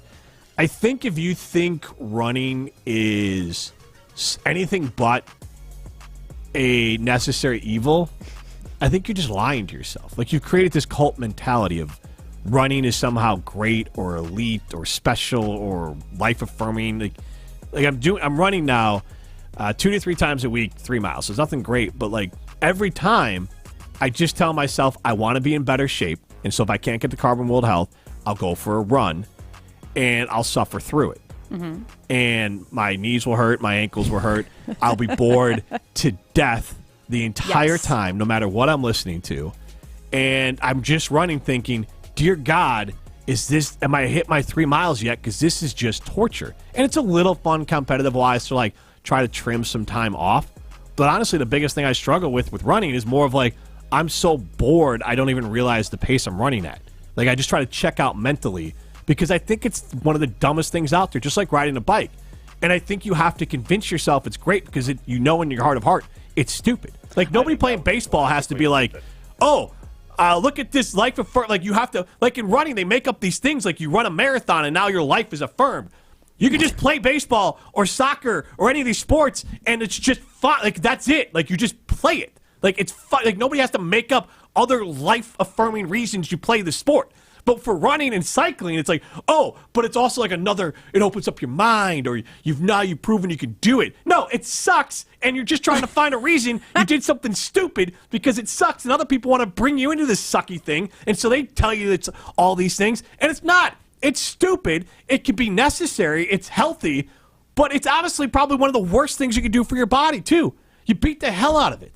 I absolutely hate running. I will agree with you there. I feel like I'm personally traumatized from running because it's like that was always the thing in high school. That was the punishment. Like for high school soccer, if you didn't do good, well, then you had to run legs, which was like running. You had to like run around the huge like soccer field and like each different part you would either sprint or you would jog, and I was just like, I hate this. For other trainings, it was you had to run around the track, and then you had to do bleachers, and then you had to run the track, and then like the pacer test, like all through elementary school, Matt said that he still has to do that even for his curling stuff. The pacer test sucked. running the mile, that always sucked in high school. I hated it. I hate running. Yeah. Like during COVID, I forced myself to run. Yeah, there's like I a force 3 myself mile to run loop. now, yeah. Yeah, and I was like, I'm feeling so great. But honestly, I probably felt great because I was outside instead of being inside my house trapped. Yes. The positive of running is the positive you can get up for any sort of exercise. Like if you play basketball or you soccer or any sport as an adult, you can still get exercise into it. And I just, as a society, I think we need to understand it's okay to say, hey, this sucks, but I'm still going to do it. Like, running is awful, but I also understand it is, in moderation, I think it can be part of, like, a healthy lifestyle. I prefer Carbon World Health or basketball. I'm pushing myself. I'm challenging myself. I'm not doing the same thing over and over again for an extended period of time. I'm allowed to have these so if I have a set at Carbon, and I'm trying to reach my potential in that. I don't feel it's life affirming. Again, I'm not lying to myself, being like, oh, lifting weights, now I'm affirmed and I can do things mentally. No, I'm just stronger and healthier, and that feels good. But I enjoy the workout there because they are challenging me in different ways every time I go. But I'm also not like beat down and like bad knees and ankles. Like they go out of your way of like, hey, you're going to do this workout so you don't have a bad back or don't have bad knees, and you're going to do these things so you can be healthy and stronger and enjoy your workout and challenge yourself in different ways every time. And if you go play basketball's not healthy for you either, but at least you're competing, you're doing something. Running, you're just droning on and on and on. And I'm just here to say it sucks, and it's okay to say it sucks. Just admit it and stop trying to tell everyone it's some sort of life-affirming thing. It's just some crappy thing that people do that they're trying to bring other people into it, and it's stupid. Cycling's right there, too. Hey, don't call it cycler. I do cycle myself. Well, I haven't heard you try to tell me it's going to be life-changing. No, I do not stump for cycling. I'm not like speech... He's not a cycling stan. I'm not a cycling evangelical. No, I am not. No, but I agree with you, Jim. Like all those other sports, you actually get something for winning. You get a W. And for running, all you get is a sticker that says 26.2 that you throw on the back of your car, right? Right. I mean, you get to like brag about, hey, look at me, like I actually did this thing. There was one time where I got and very also nobody into running cares. too. Like if you yes, oh, I ran a marathon. All right. Yes, exactly. One time. I feel like obligated to tell you. What about when it's 13.1? Are you just like, you're even more of a loser? I was just going to say that. There was one time at the peak of when I was still running, right, coming out of COVID, I did run a half marathon just on my own. Wasn't in like an organized thing. And at the end of it, all I felt like was I just wanted to die. I just wanted to lay on the ground in my living room and just... I feel like this took up my entire day, and there's nothing else I can do. Because that's the thing they don't tell you about running. In order to stay healthy while doing all that much running, you have to spend more time probably stretching and, like, exercising your body just to run. Well, yeah, and, like, that's the thing. I ran today. I felt like trash when I was finished. If I work out at Carbon... You didn't feel accomplished? No. I felt like, God, that was awful. I need to get to Carbon so I can do something pleasant for a workout. This is like my punishment because I couldn't schedule it enough to get over there this week. Get some squats in there. So I was like, I got to now just be bored out of my skull and run these 3 horrible miles up and down a hill. Like I have a route figured out that gets me 3 miles. Oh, and you're doing hills too. Well, it's part of the route. I don't seek the hills out. It's just, it's a large just square. around your neighborhood, basically. Yeah, I run a large square. Do you guys know how I plan out like my walking route? I don't run. My walking route is I plan it because I know where like the neighborhood dogs that are scary are, and I'm like, I'm not going down that street. I'm not kidding. Yeah. Smart move. There's literally been times like a dog will jump out at me, and I'm like, nope. I know this road now. Not going down that road. But when I play basketball, I feel good afterwards too. You feel like I got good energy for the rest of the day. I'm just shot for today. Like after the run, I'm like, I gotta get in a cold shower. I gotta like cool down my body temperature. I gotta reset the day. And you're tired for the rest of the day. Yeah. You're just washed. And I kind of got like a little bit of a headache from the constant pounding. Yes. Like you just run I didn't get anything out of it. Like why are we pretend nobody? Like, honestly, if we're going to start complimenting people for the 26.2 or the half marathon, like, start telling me about the time you played pickup basketball and you scored 30. Congrats. What's the difference? You're just telling me about some like, aren't we just arguing?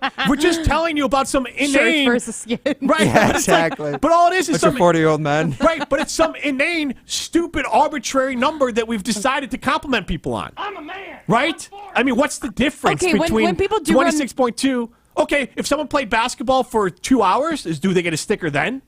If they play soccer for 2.5 hours and they get a sticker, you get what I'm saying, though, right? Forget the actual points of it. We're literally just putting a sticker on a car that says, "Congrats, you ran like an idiot for 26.2 miles." What's the difference between that and if I swam across the lake? Do I get a sticker? That seems pretty hard. Swimming is way harder than running. Like it's literally a participation sticker we're giving people. Congrats, you could have drove instead. Right? Right? But, like, isn't that, I mean, what's the equivalent? People do other things. We don't go out of their way to pat them on the back. It could be physically exhausting.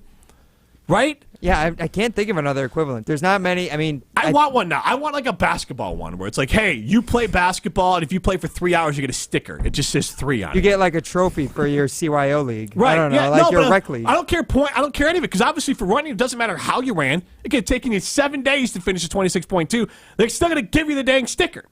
So I just say, like, they need to have one for other sports. Do you get that sticker? Like, I mean, I don't know. Clearly, none of us have done a marathon, but like, do you get a sticker in like a goodie bag when you're done, when you cross the finish line? I think those people go out and buy them themselves, or they order them online because they want to feel good. I mean, I could probably go out and buy one today and just say, like, yeah, I ran a marathon. Huh. We gotta Just ask. be There's complete a couple frauds. people in our office that have run marathons. The Adam and Madison chimes in. If you see me running, I strongly suggest you run too, because something went very, very wrong. Have you seen like those like zombie apps that like you literally put in? You get the app on your phone, and then it does something where like it'll still play your podcast or your music, whatever you're listening to. But then randomly it'll break in and say like the zombies are chasing you, so then you have to like run faster. Oh, and then like that's fun. That sounds fun. I might download that app. You pick up like supplies on your way. It tells you like a story kind Supplies? of. Yeah, Oh my- like it says like, oh, you picked up a case of rice or something like that. Okay, yeah. Like that kind of thing. Look it up. Zombie that running. The Running Dead. All right, yeah. Yeah. King Troll House of D chimes in. Jim is right. Running is for idiots. Each stride sucks more than the one previous. Running is for losers. Losers of weight and losers of mind. Tim from Mount Horeb chimes in. Running is fun when you're racing against someone. I mean, who's doing that, Tim? I mean, I guess, but like... like, how old are you? Right. Are you supposed to be in school right now, Tim? Like, what's going on? Jeff at Janesville chimes in. 1 orange slice, 4 ounces of water, and a sticker. Like, if someone does a like hot yoga for 2 hours, they get like a sticker then too. Hey, they probably do, actually. I mean, good God. Like, I think we just need to back off on the run stuff. Like, we've somehow accepted as a culture of like, hey, running stinks, so if someone wants to, to give themselves to that, then it's like, fine, congratulations, because I don't want to do it. You're making me feel really good about myself, because there's days that like I think about it, I'm like, I should really be a runner. Everybody else around me is a runner. Everybody else can run miles and miles at a time, where I'm struggling over here at half a mile, you know? But like, now you're making me feel good. And like, I'll say it to like defend my wife. She gets up and goes to a boot camp thing 4 days a week at like 6 a.m. She's been going for years. She's in incredible shape. She doesn't get a sticker. Why are we giving a sticker for a stupid run and not a sticker for this? So my point is, look, keep your exercising to yourself. I'm no longer congratulating running or bike riding, because it's the same as going to work out for a bunch of years in a row. Like, what is the difference? That's fair. I agree with you. This is Rutledge and Hamilton, presented by Coors Light. You're listening to Rutledge and Hamilton, presented by Coors Light. Miss any of the show? Find full show podcasts free on Wisconsin On Demand and wherever you get your podcasts. Jim Rutledge here. If I sound lighter and fitter than I ever have sounded before, that's thanks to Carbon World Health. I had hit a wall in my efforts to lose weight while maintaining muscle. Then Dr. Ness Rodriguez introduced me to semaglutide, and I've dropped over 20 pounds in weight, and I have my body fat percentage at 10%. Semaglutide is the game-changing weight loss treatment you've seen all over social media, and it's available to you at Carbon World Health. It's FDA approved and will burn fat, not muscle. Go to carbonworldhealth.com today to set up a consultation. Set summer in motion with the most electrifying Honda vehicles yet. Like the CR-V and Accord, with available hybrid powertrains designed to deliver more thrilling performance and more innovative tech. Summer's here. Make every adventure more electrifying with Honda, the most awarded brand in car and driver 10 Best history. See your Wisconsin Heartland Honda dealer today. Honda gets Wisconsin. See dealer for financing details. If you're looking for a special piece of jewelry for any occasion, Condon Jewelers is always there for you. Condon Jewelers has the best selection of jewelry you'll ever find and guaranteed to have the lowest prices in the Madison area. Free shipping is always available. Visit CondonJeweler.com. or call 241-3406 and ask for Jim, the owner, who's at the store every day. Shop locally. Condon Jewelers, the jeweler on the east side, the jeweler on your side. Life's better with an auto policy from American Family Insurance. No matter what dreams you're driving towards. That's because our expert agents will make you feel totally protected with the right auto coverage at the right price. You'll also save up to 23% when you bundle auto with home. American Family Insurance. Get a quote, find an agent at amfam.com. Products not available in every state. Visit amfam.com to learn how discounts may apply to you. American Family Mutual Insurance Company, SI, and its operating company, 6000 American Parkway, Madison, Wisconsin. To your left, our new exhibit, Monarchs of Springfield. And right here, we have our empty tour guide stand. The last time Bryn hired someone is ancient history. Sir, excuse me, that's not part of the exhibit. They need Sir, tour guides who know the museum ropes. Hey, kid, you like wearing khakis? I got a job for you. Indeed can help them hire great people fast. I need Indeed. Indeed you do. You can schedule and conduct virtual interviews all from your employer dashboard. Visit Indeed.com/credit and get $75 towards your first sponsored job. Terms and conditions apply. Okay, outdoor summer cocktail party fit check. I've got a hot pink and orange bodycon dress paired with vintage sneakers. It'll definitely attract attention, but not from mosquitoes, because I'm wearing it with Off Clean Feel for 8 gorgeous hours of not sticky, fragrance-free protection. So I can sip, socialize, and flirt out there in the wild with absolutely unshakable confidence. Get your pre-party protection on with Off Clean Feel. S.C. Johnson, a family company. You're listening to Rutledge and Hamilton on 100.5 ESPN. Brought to you by Carbon World Health.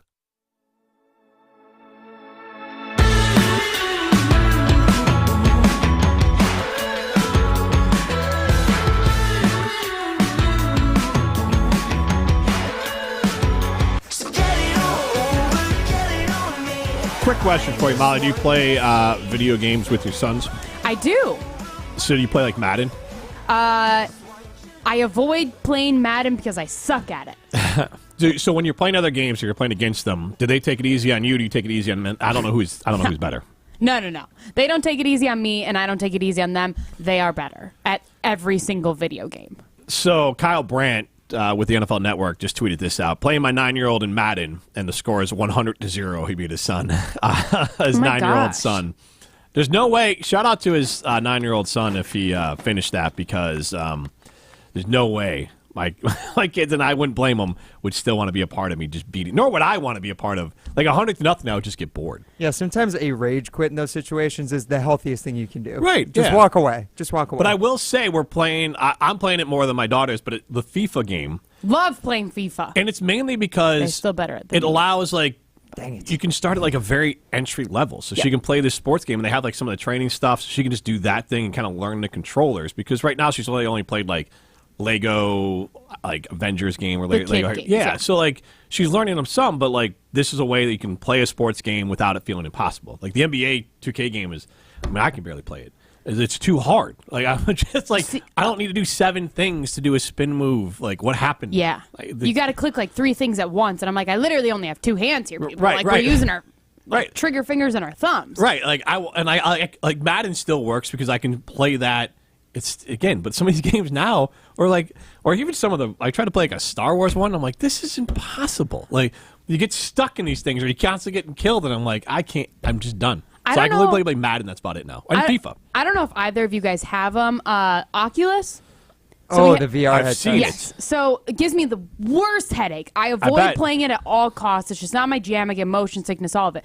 But have you smashed into a wall or anything? Because that's my favorite videos, is seeing people play that. No, people that do that, it's kind of I don't know how you do that. You literally set up your boundaries and everything. I don't know.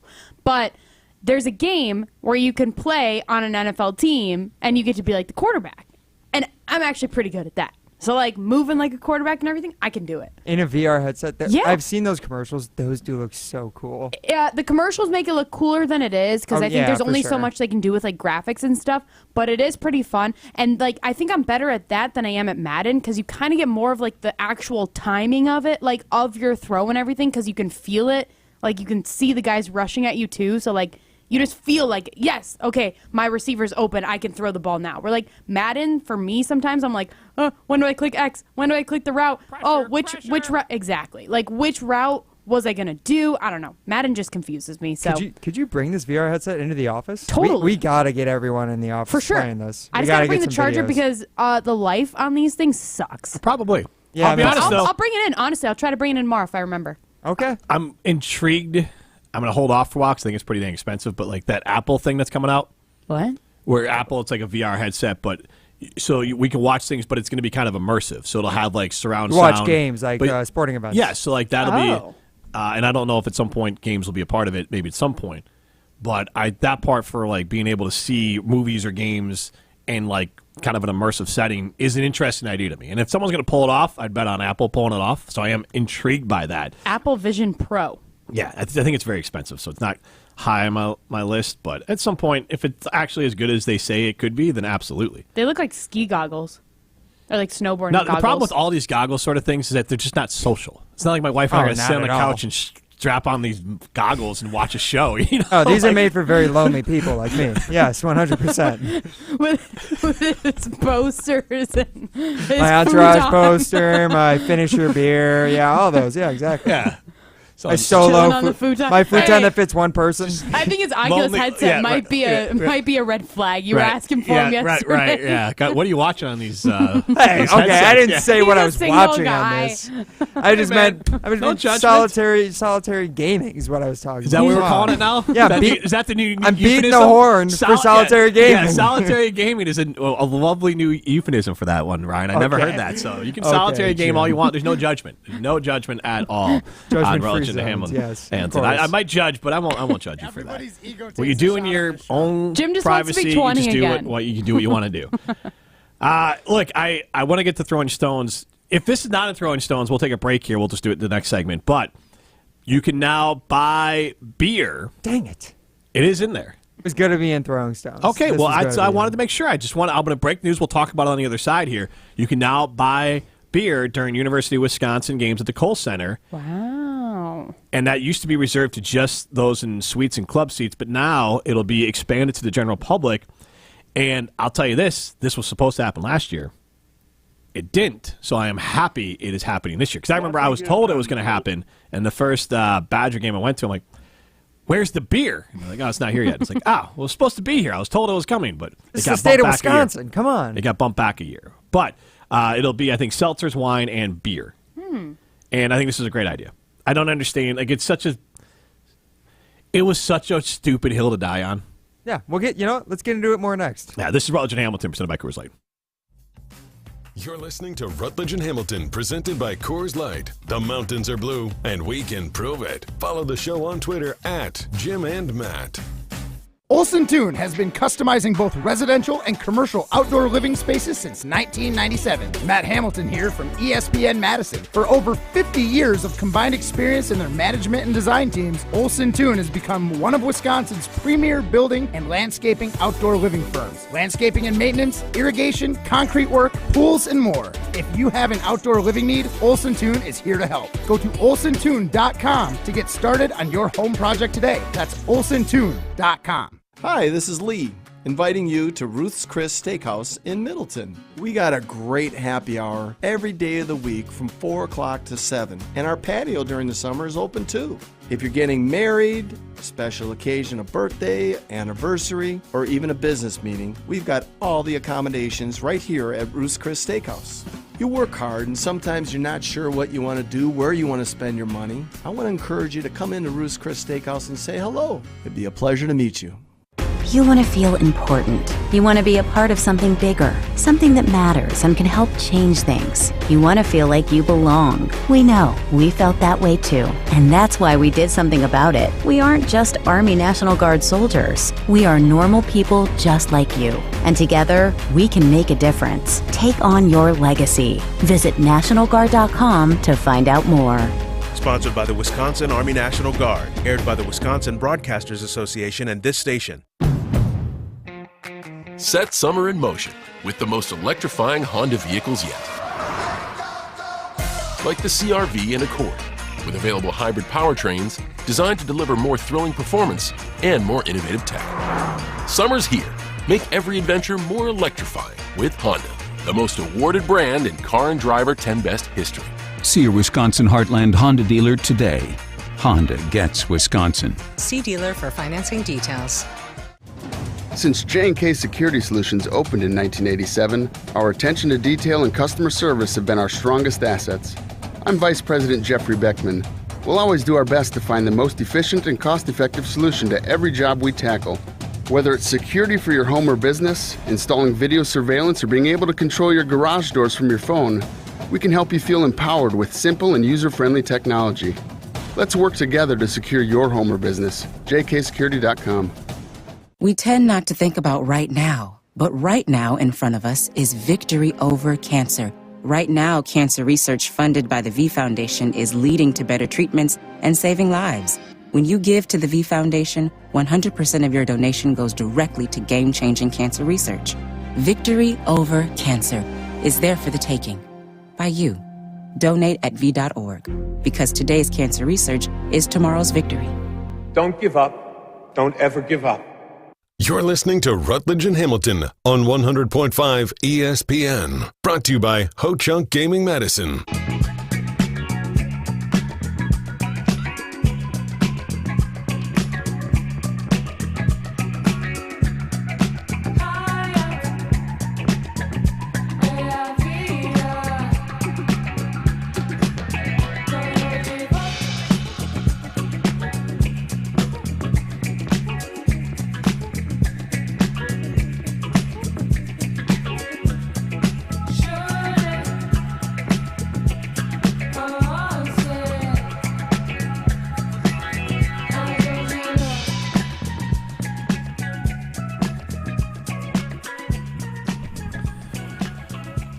Rutledge and Hamilton continues live from the Everlight Solar Studio. Get into the show, 844-770-3776. If you want to chime in and continue to tell us how running sucks, I'll take your calls on that. 844-770-3776. JJ and Ponette chimes in. If I'm better at doing something in real life than in the video game, I'm out. Then Jeff in Janesville chimes in. I'm happy to say your 30-minute rant on running covered the drive from Madison Edgerton. The disdain is palpable. You're welcome, Jeff. Was it 30 minutes, Ryan? It was good. I would say 20 for sure. Honestly, I'm surprised you have that level of cardio considering how much you hate running and you just don't do it. See, honestly, or considering that you're that tired from running today, that you have that much energy. I've had these thoughts for a long time, but I was like, well, you know what? I'm going to try running a little bit more and working out carbon. So like, I don't want to be the guy who doesn't exercise ripping those who exercise. So I was like, no, I did it. It's stupid. It's just as stupid as I thought it was. And you can do it all you want. I'm not giving you a pat on the back anymore. Like that's it. Run to your heart's content. But you don't get a special recognition. I don't think they should get I have a problem with stickers too. Get out of here with that. There's plenty of other athletic things you can do. What about the cross country skiing stuff? They get special stickers for that? They do the Berkey? I'm sure they probably get a Berkey. That's pretty pretentious stuff. What is a Berkey? The Berkey's like a basically like a cross country. It'd be like running. It's like a marathon, but for skiing. skiing. I get you. Okay, so it's probably like 50 miles or something. Yes, like they that. cross country ski up in Hayward. I only know about that one. We had someone who worked here who used to do it all the time, but then also where I go up in Hayward, they that's part of where they do the Berkey every winter. So like I'll see signs for it and everything. That sounds cool. Yeah, but again, like we don't go out of our way to hoist them up. So I'm just saying, run to your heart's content. You're just not getting any shine from me anymore.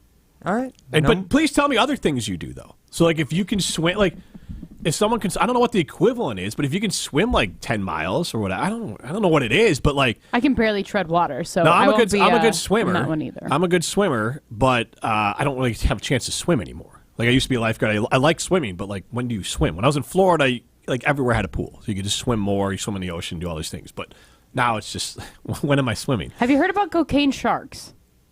What, huh?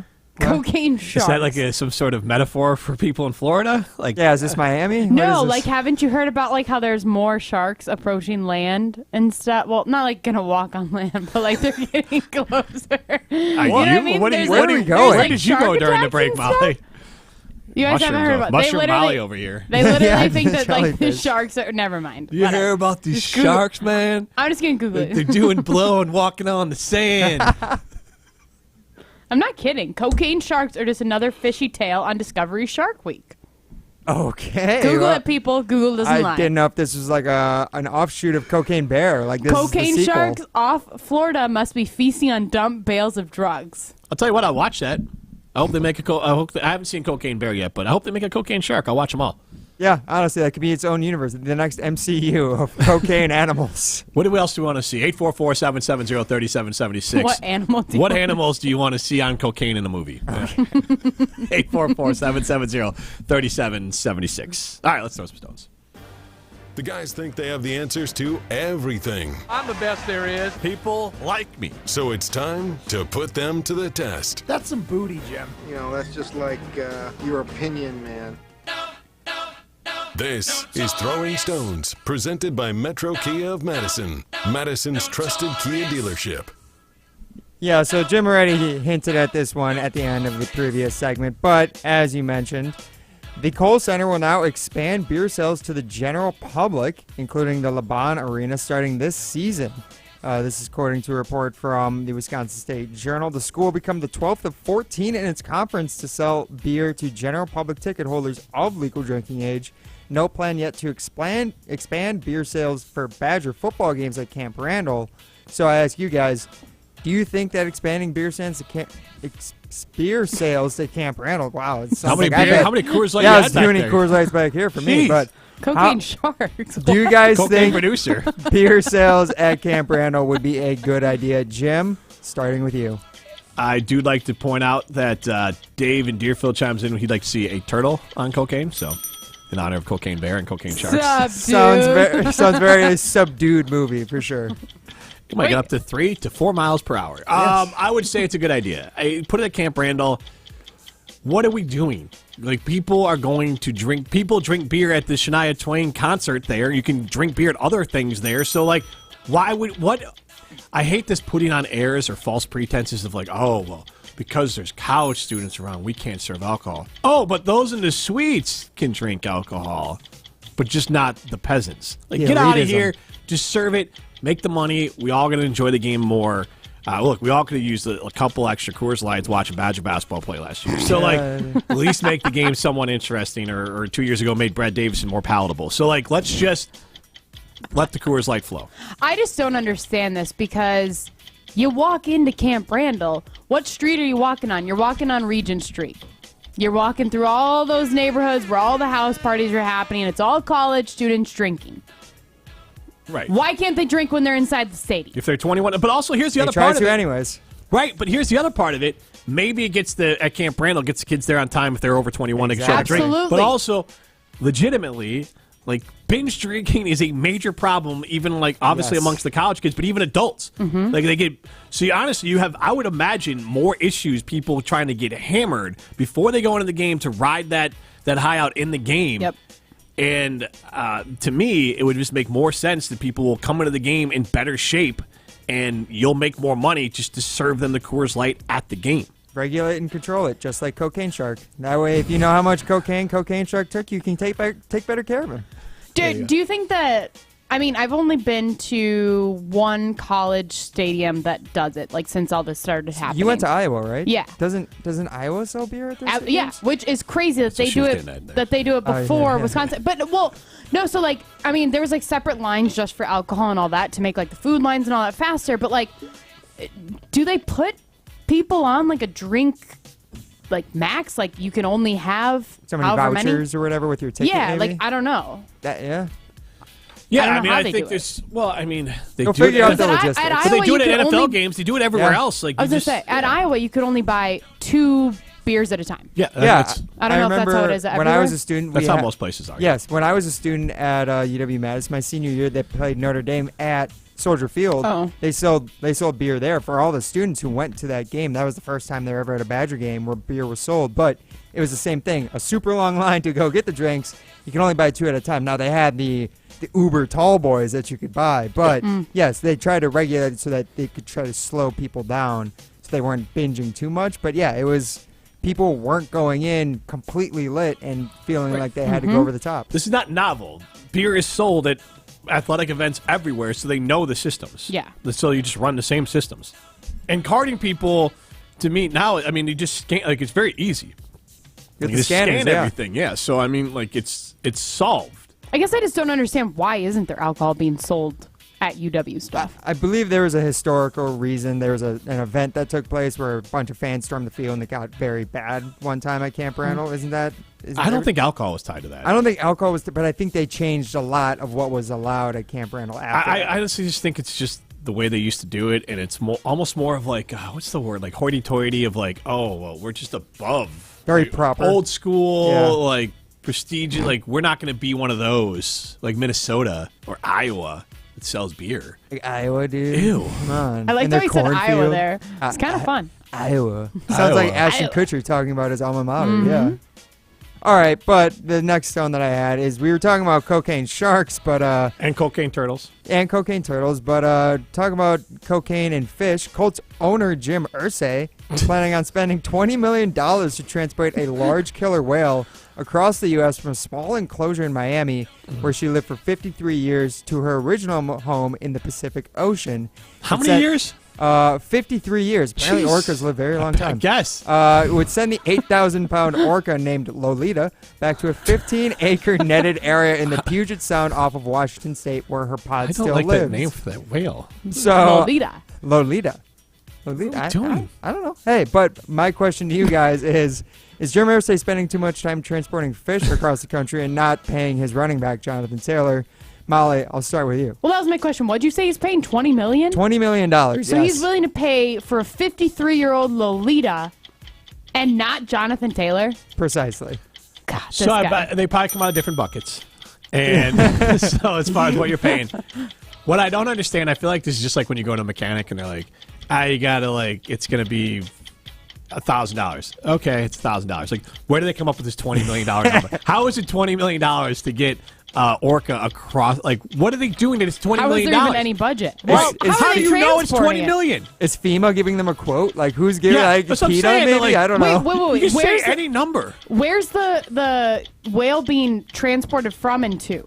Transported from an enclosure in Miami, where Okay. she's lived 53 years, to the Puget Sound in Washington State. So across, literally as Are they far across the flying it? country I as was going to possible. say, are they going to... Yes, they are flying it, I believe. They're putting it in a cargo plane.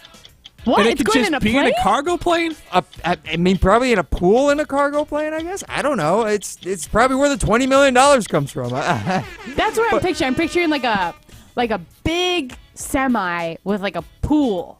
Just like driving on the highway. Isn't it just driving on absolutely 151. ridiculous? Isn't it This just is the stupidest thing insane? I've ever heard. Could they just kind of figure out how to get it through the ocean? The Like, Panama Canal? something? I don't know. Guide it?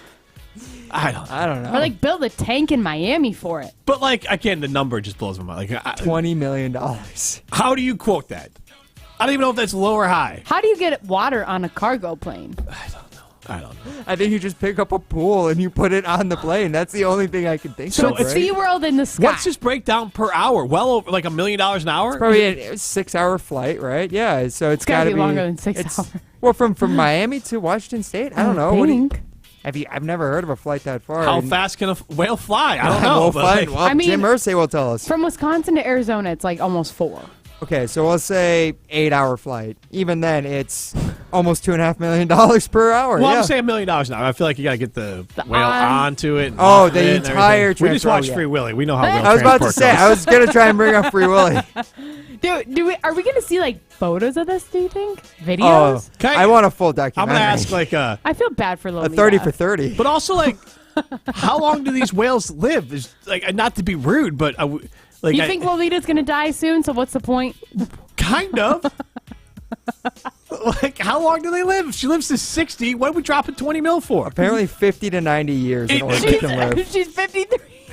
She's in the range. Like, wouldn't it be less expensive to just build her some sort of massive enclosure and stick another whale in there with her? Yeah, I guess the Like a average retirement home for whales? the average for It's in Florida. the Like, average- they know how to do that there. average lifespan for a female orca is 46 years. So Oh, yeah, so she's above. she's well above. This is a midlife crisis for Lolita. Yes. Alrighty. I'm Googling Lolita Jim Irsay. Well, don't do that. Do you guys know what Lolita is? No. No? I know Lorena. Go Google. It's a book. It's a story, and it is a story that Jim Irsay would not want to be associated with. Okay. Well, now this is I had no clue about this before Throwing Stones began. 1995 novel? Is that what Yeah, we're talking yeah. about? You can go ahead and give us the description of the novel there, Molly. Yeah, I'm curious. I don't know if I can talk. Google it, everybody. There you go. I thought you were talking about like Lorena Bobbitt. Nope. Like, no, it's not. Okay. Not Lorena. Lorena's not Lolita. I'm You assuming don't even know who that is either, do you? Lorena Bobbitt? Lorena Bobbitt. Google it. Is she from Lord of the Rings? I No. don't know. Just say it like this. That's The Hobbit. I know. Incels and weirdos and creeps like the book Lolita. Okay, well, yeah, I think we can move off that topic. And, all right, well, that was our final throwing stone here today, guys. And, this one, I think I got to give to Jim Rutledge. Just for the logistics of how to get a The whale. logistics, the fact that when you threw out, how do you quote traveling a whale or from Miami to Washington State? That is a fantastic question, and I can't wait to learn more in the 30 for 30 that eventually comes out for this called Jonathan Taylor and Lolita the Whale. I don't know. It sounds like a children's book. Oh, Lolita. I just Googled it. Lolita is like literally in a big tank in Florida. She's not even...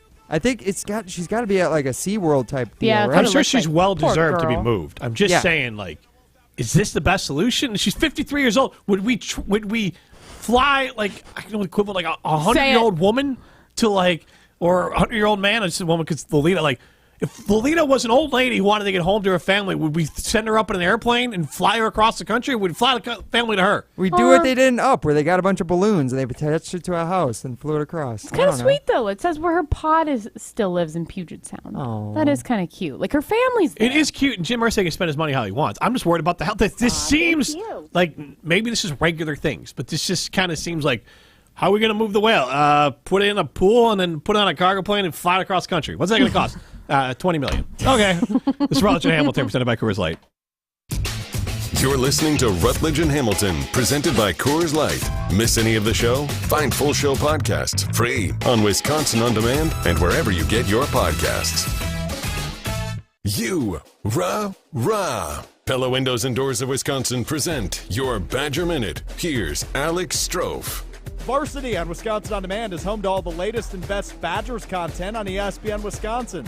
Subscribe on Apple, Spotify, Wisconsin On Demand, and wherever you get your podcasts. Tuesday marked the Wisconsin football team's local media day, and a couple highlights included offensive coordinator Phil Longo saying he loves slot receivers. I told my wife, I think the thing I love the most after my wife and my kids are slot receivers. Quarterback transfer from SMU Tanner Mordecai uses 3 words to describe Phil Longo's new offense. Dynamic, explosive, and fast. Badgers begin fall camp this week at UW Platteville. For continued coverage on all things Badgers, visit ESPNWisconsin.com. Badger Minutes on ESPN Wisconsin are brought to you by Pella Windows and Doors of Wisconsin. Schedule an appointment online today at PellaWI.com. Matt Hamilton here to tell you about my friends at Revive Restoration. Nobody plans for accidents to happen, but when they do, you can count on Revive to be professional, efficient, and detail-oriented as they make things right again. Revive Restoration. When it comes to security for your home and family, you want a winner, and we found one when we placed our trust with J&K Security Solutions. This is Greg Gard. Kim and Jeff hit the game-winning shot for us with the Control 4 home technology system. Home or away, from our smartphones, we can open the garage door, dim the lights, turn on the TV, as well as arm the security system. That's convenience as well as peace of mind. Let J&K Security Solutions do for your home or business like they've done for us. Call 255-5799 or online at jksecurity.com. My eye doctor gives me a lot of great advice, but the best piece of advice she ever gave me was where to go for LASIK. TLC Laser Eye Centers. Did you know that TLC has performed over 2.3 million LASIK procedures nationally, including treatment for over 10,000 doctors? Doctors recommend TLC because that's who they trust with their eyes. So book your free consultation now at TLC Laser Eye Centers, the doctor's choice for LASIK. Right now, TLC is offering 20% off LASIK when treated in August. That can be over $900 off when treating both eyes. So call 888-TLC-2020 or visit saveontlc.com. That's saveontlc.com. The doctor's choice for LASIK. Must mention this promotion and be treated in August of 2023 to qualify. 20% off standard price of procedure. Cannot be combined with any other offers. Go to saveontlc.com for details.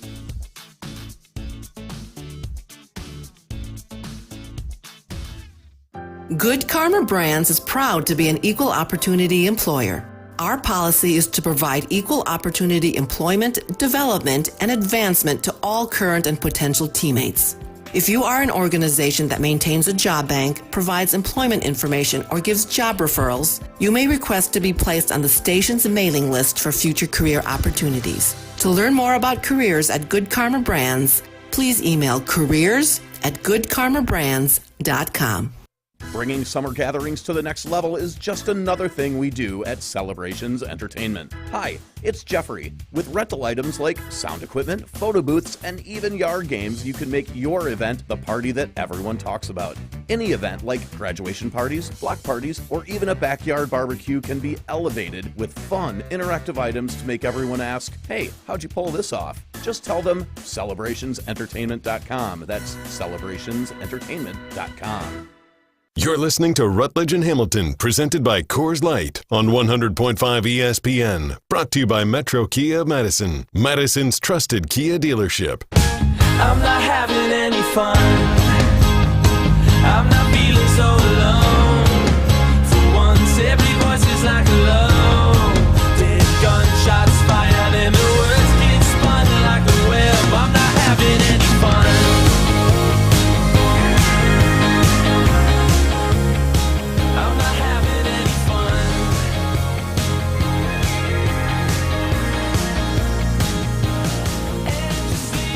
Rutledge and Hamilton continues live from the Everlight Solar Studio. Jim Rutledge with Molly Brown. Get into the show, 844-770-3776. We did ask if you wanted to, inspired by Molly Brown's love of cocaine sharks, if you wanted to chime in and see what other animal you'd like to see a cocaine movie about. Because there's Cocaine Bear. Then Molly said that she watched Shark Week, and there are apparently cocaine sharks now. And, any other animals? The cocaine owl? What do we got here? I mean, an owl? Tiger? Cocaine cat. I think that just sounds good. Cocaine owl makes sense. They're nocturnal. They're up all night anyways. It wouldn't really change much for them, right? The snow owl? Snow owl. There you go. I'm trying to think of what other animals there are.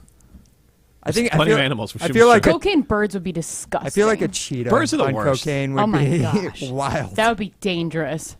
Can we just all, a moose? That would be funny. Oh, a moose. Oh, that would attack your car so fast, I feel like. You know what I mean? A moose, a water buffalo. I'm bison. surprised. So there was this show that was on TV. I forget what it's called. It was a TV show on TNT. It was okay. I watched it because I liked the premise of it. The execution was meh. But the idea was basically the animals decided to turn on us. And so all the animals kind of rose up against. But this idea of you see these zombie apocalypse movies we talked about before, like Last of Us, where this mutated plant basically could now take control of your brain and make you kind of zombie-like. But this idea of if the animals decided could communicate with each other, it's something clicked and they could communicate with each other, and they decided to rise up against us. Could you imagine just your day, trying to get to work, you're just driving in or you're on your way in, and now you would have to run to bring it full circle. You'd have to be a good runner because you might have to be chased down by a coked out cheetah on your way into the Spark building. You're done. Jeez. You're full. Yeah, I mean they're moving 60 miles per hour as fast as no matter how often you're running, how many 26.2 stickers you have, you're dead. You're dead. Yeah, you can run as far as you want. Cheetah's just going to jog next to you. Cheetah doesn't have a badge to get in the building, though, guys. I'd be safe as soon That's as what I'm saying. You have to sneak your way from the car into the building. Cocaine dinosaurs? That'd be terrible. Oh goodness. Jurassic Park. Jurassic Park 4. Cocaine. Right? I think it's Jurassic Park 7. Oh, man. Jurassic Park Medellin. Yeah. You ever see Jurassic Park on crack? No. All right. They do move in kilos. They do move in herds. All right. That one was a stretch. I just didn't get it, so I just kind of gave you the sympathy laugh. I appreciate He's that, Molly. You're used to very that. nice. He's used to that from women, so that's fine. Hey, wow. This Oculus and beer posters. Yeah. We picked up your style. You sent us the photos. The photo, I didn't send the posters. Don't just say I sent you photos, Jim. Please explain. Of your file. Well, we got to talk about that later. That was unwelcome. This is Rutledge and Hamilton. Turtle. Rutledge and Hamilton said my Coors Light. What does summer sound like in a new Chevy? Find the best way to the ballpark with the Chevy Equinox navigation system. Load up the kayaks with room to spare in the spacious Chevy Trailblazer with 60/40 split folding rear seats. Haul out the camper and spend a night roasting marshmallows with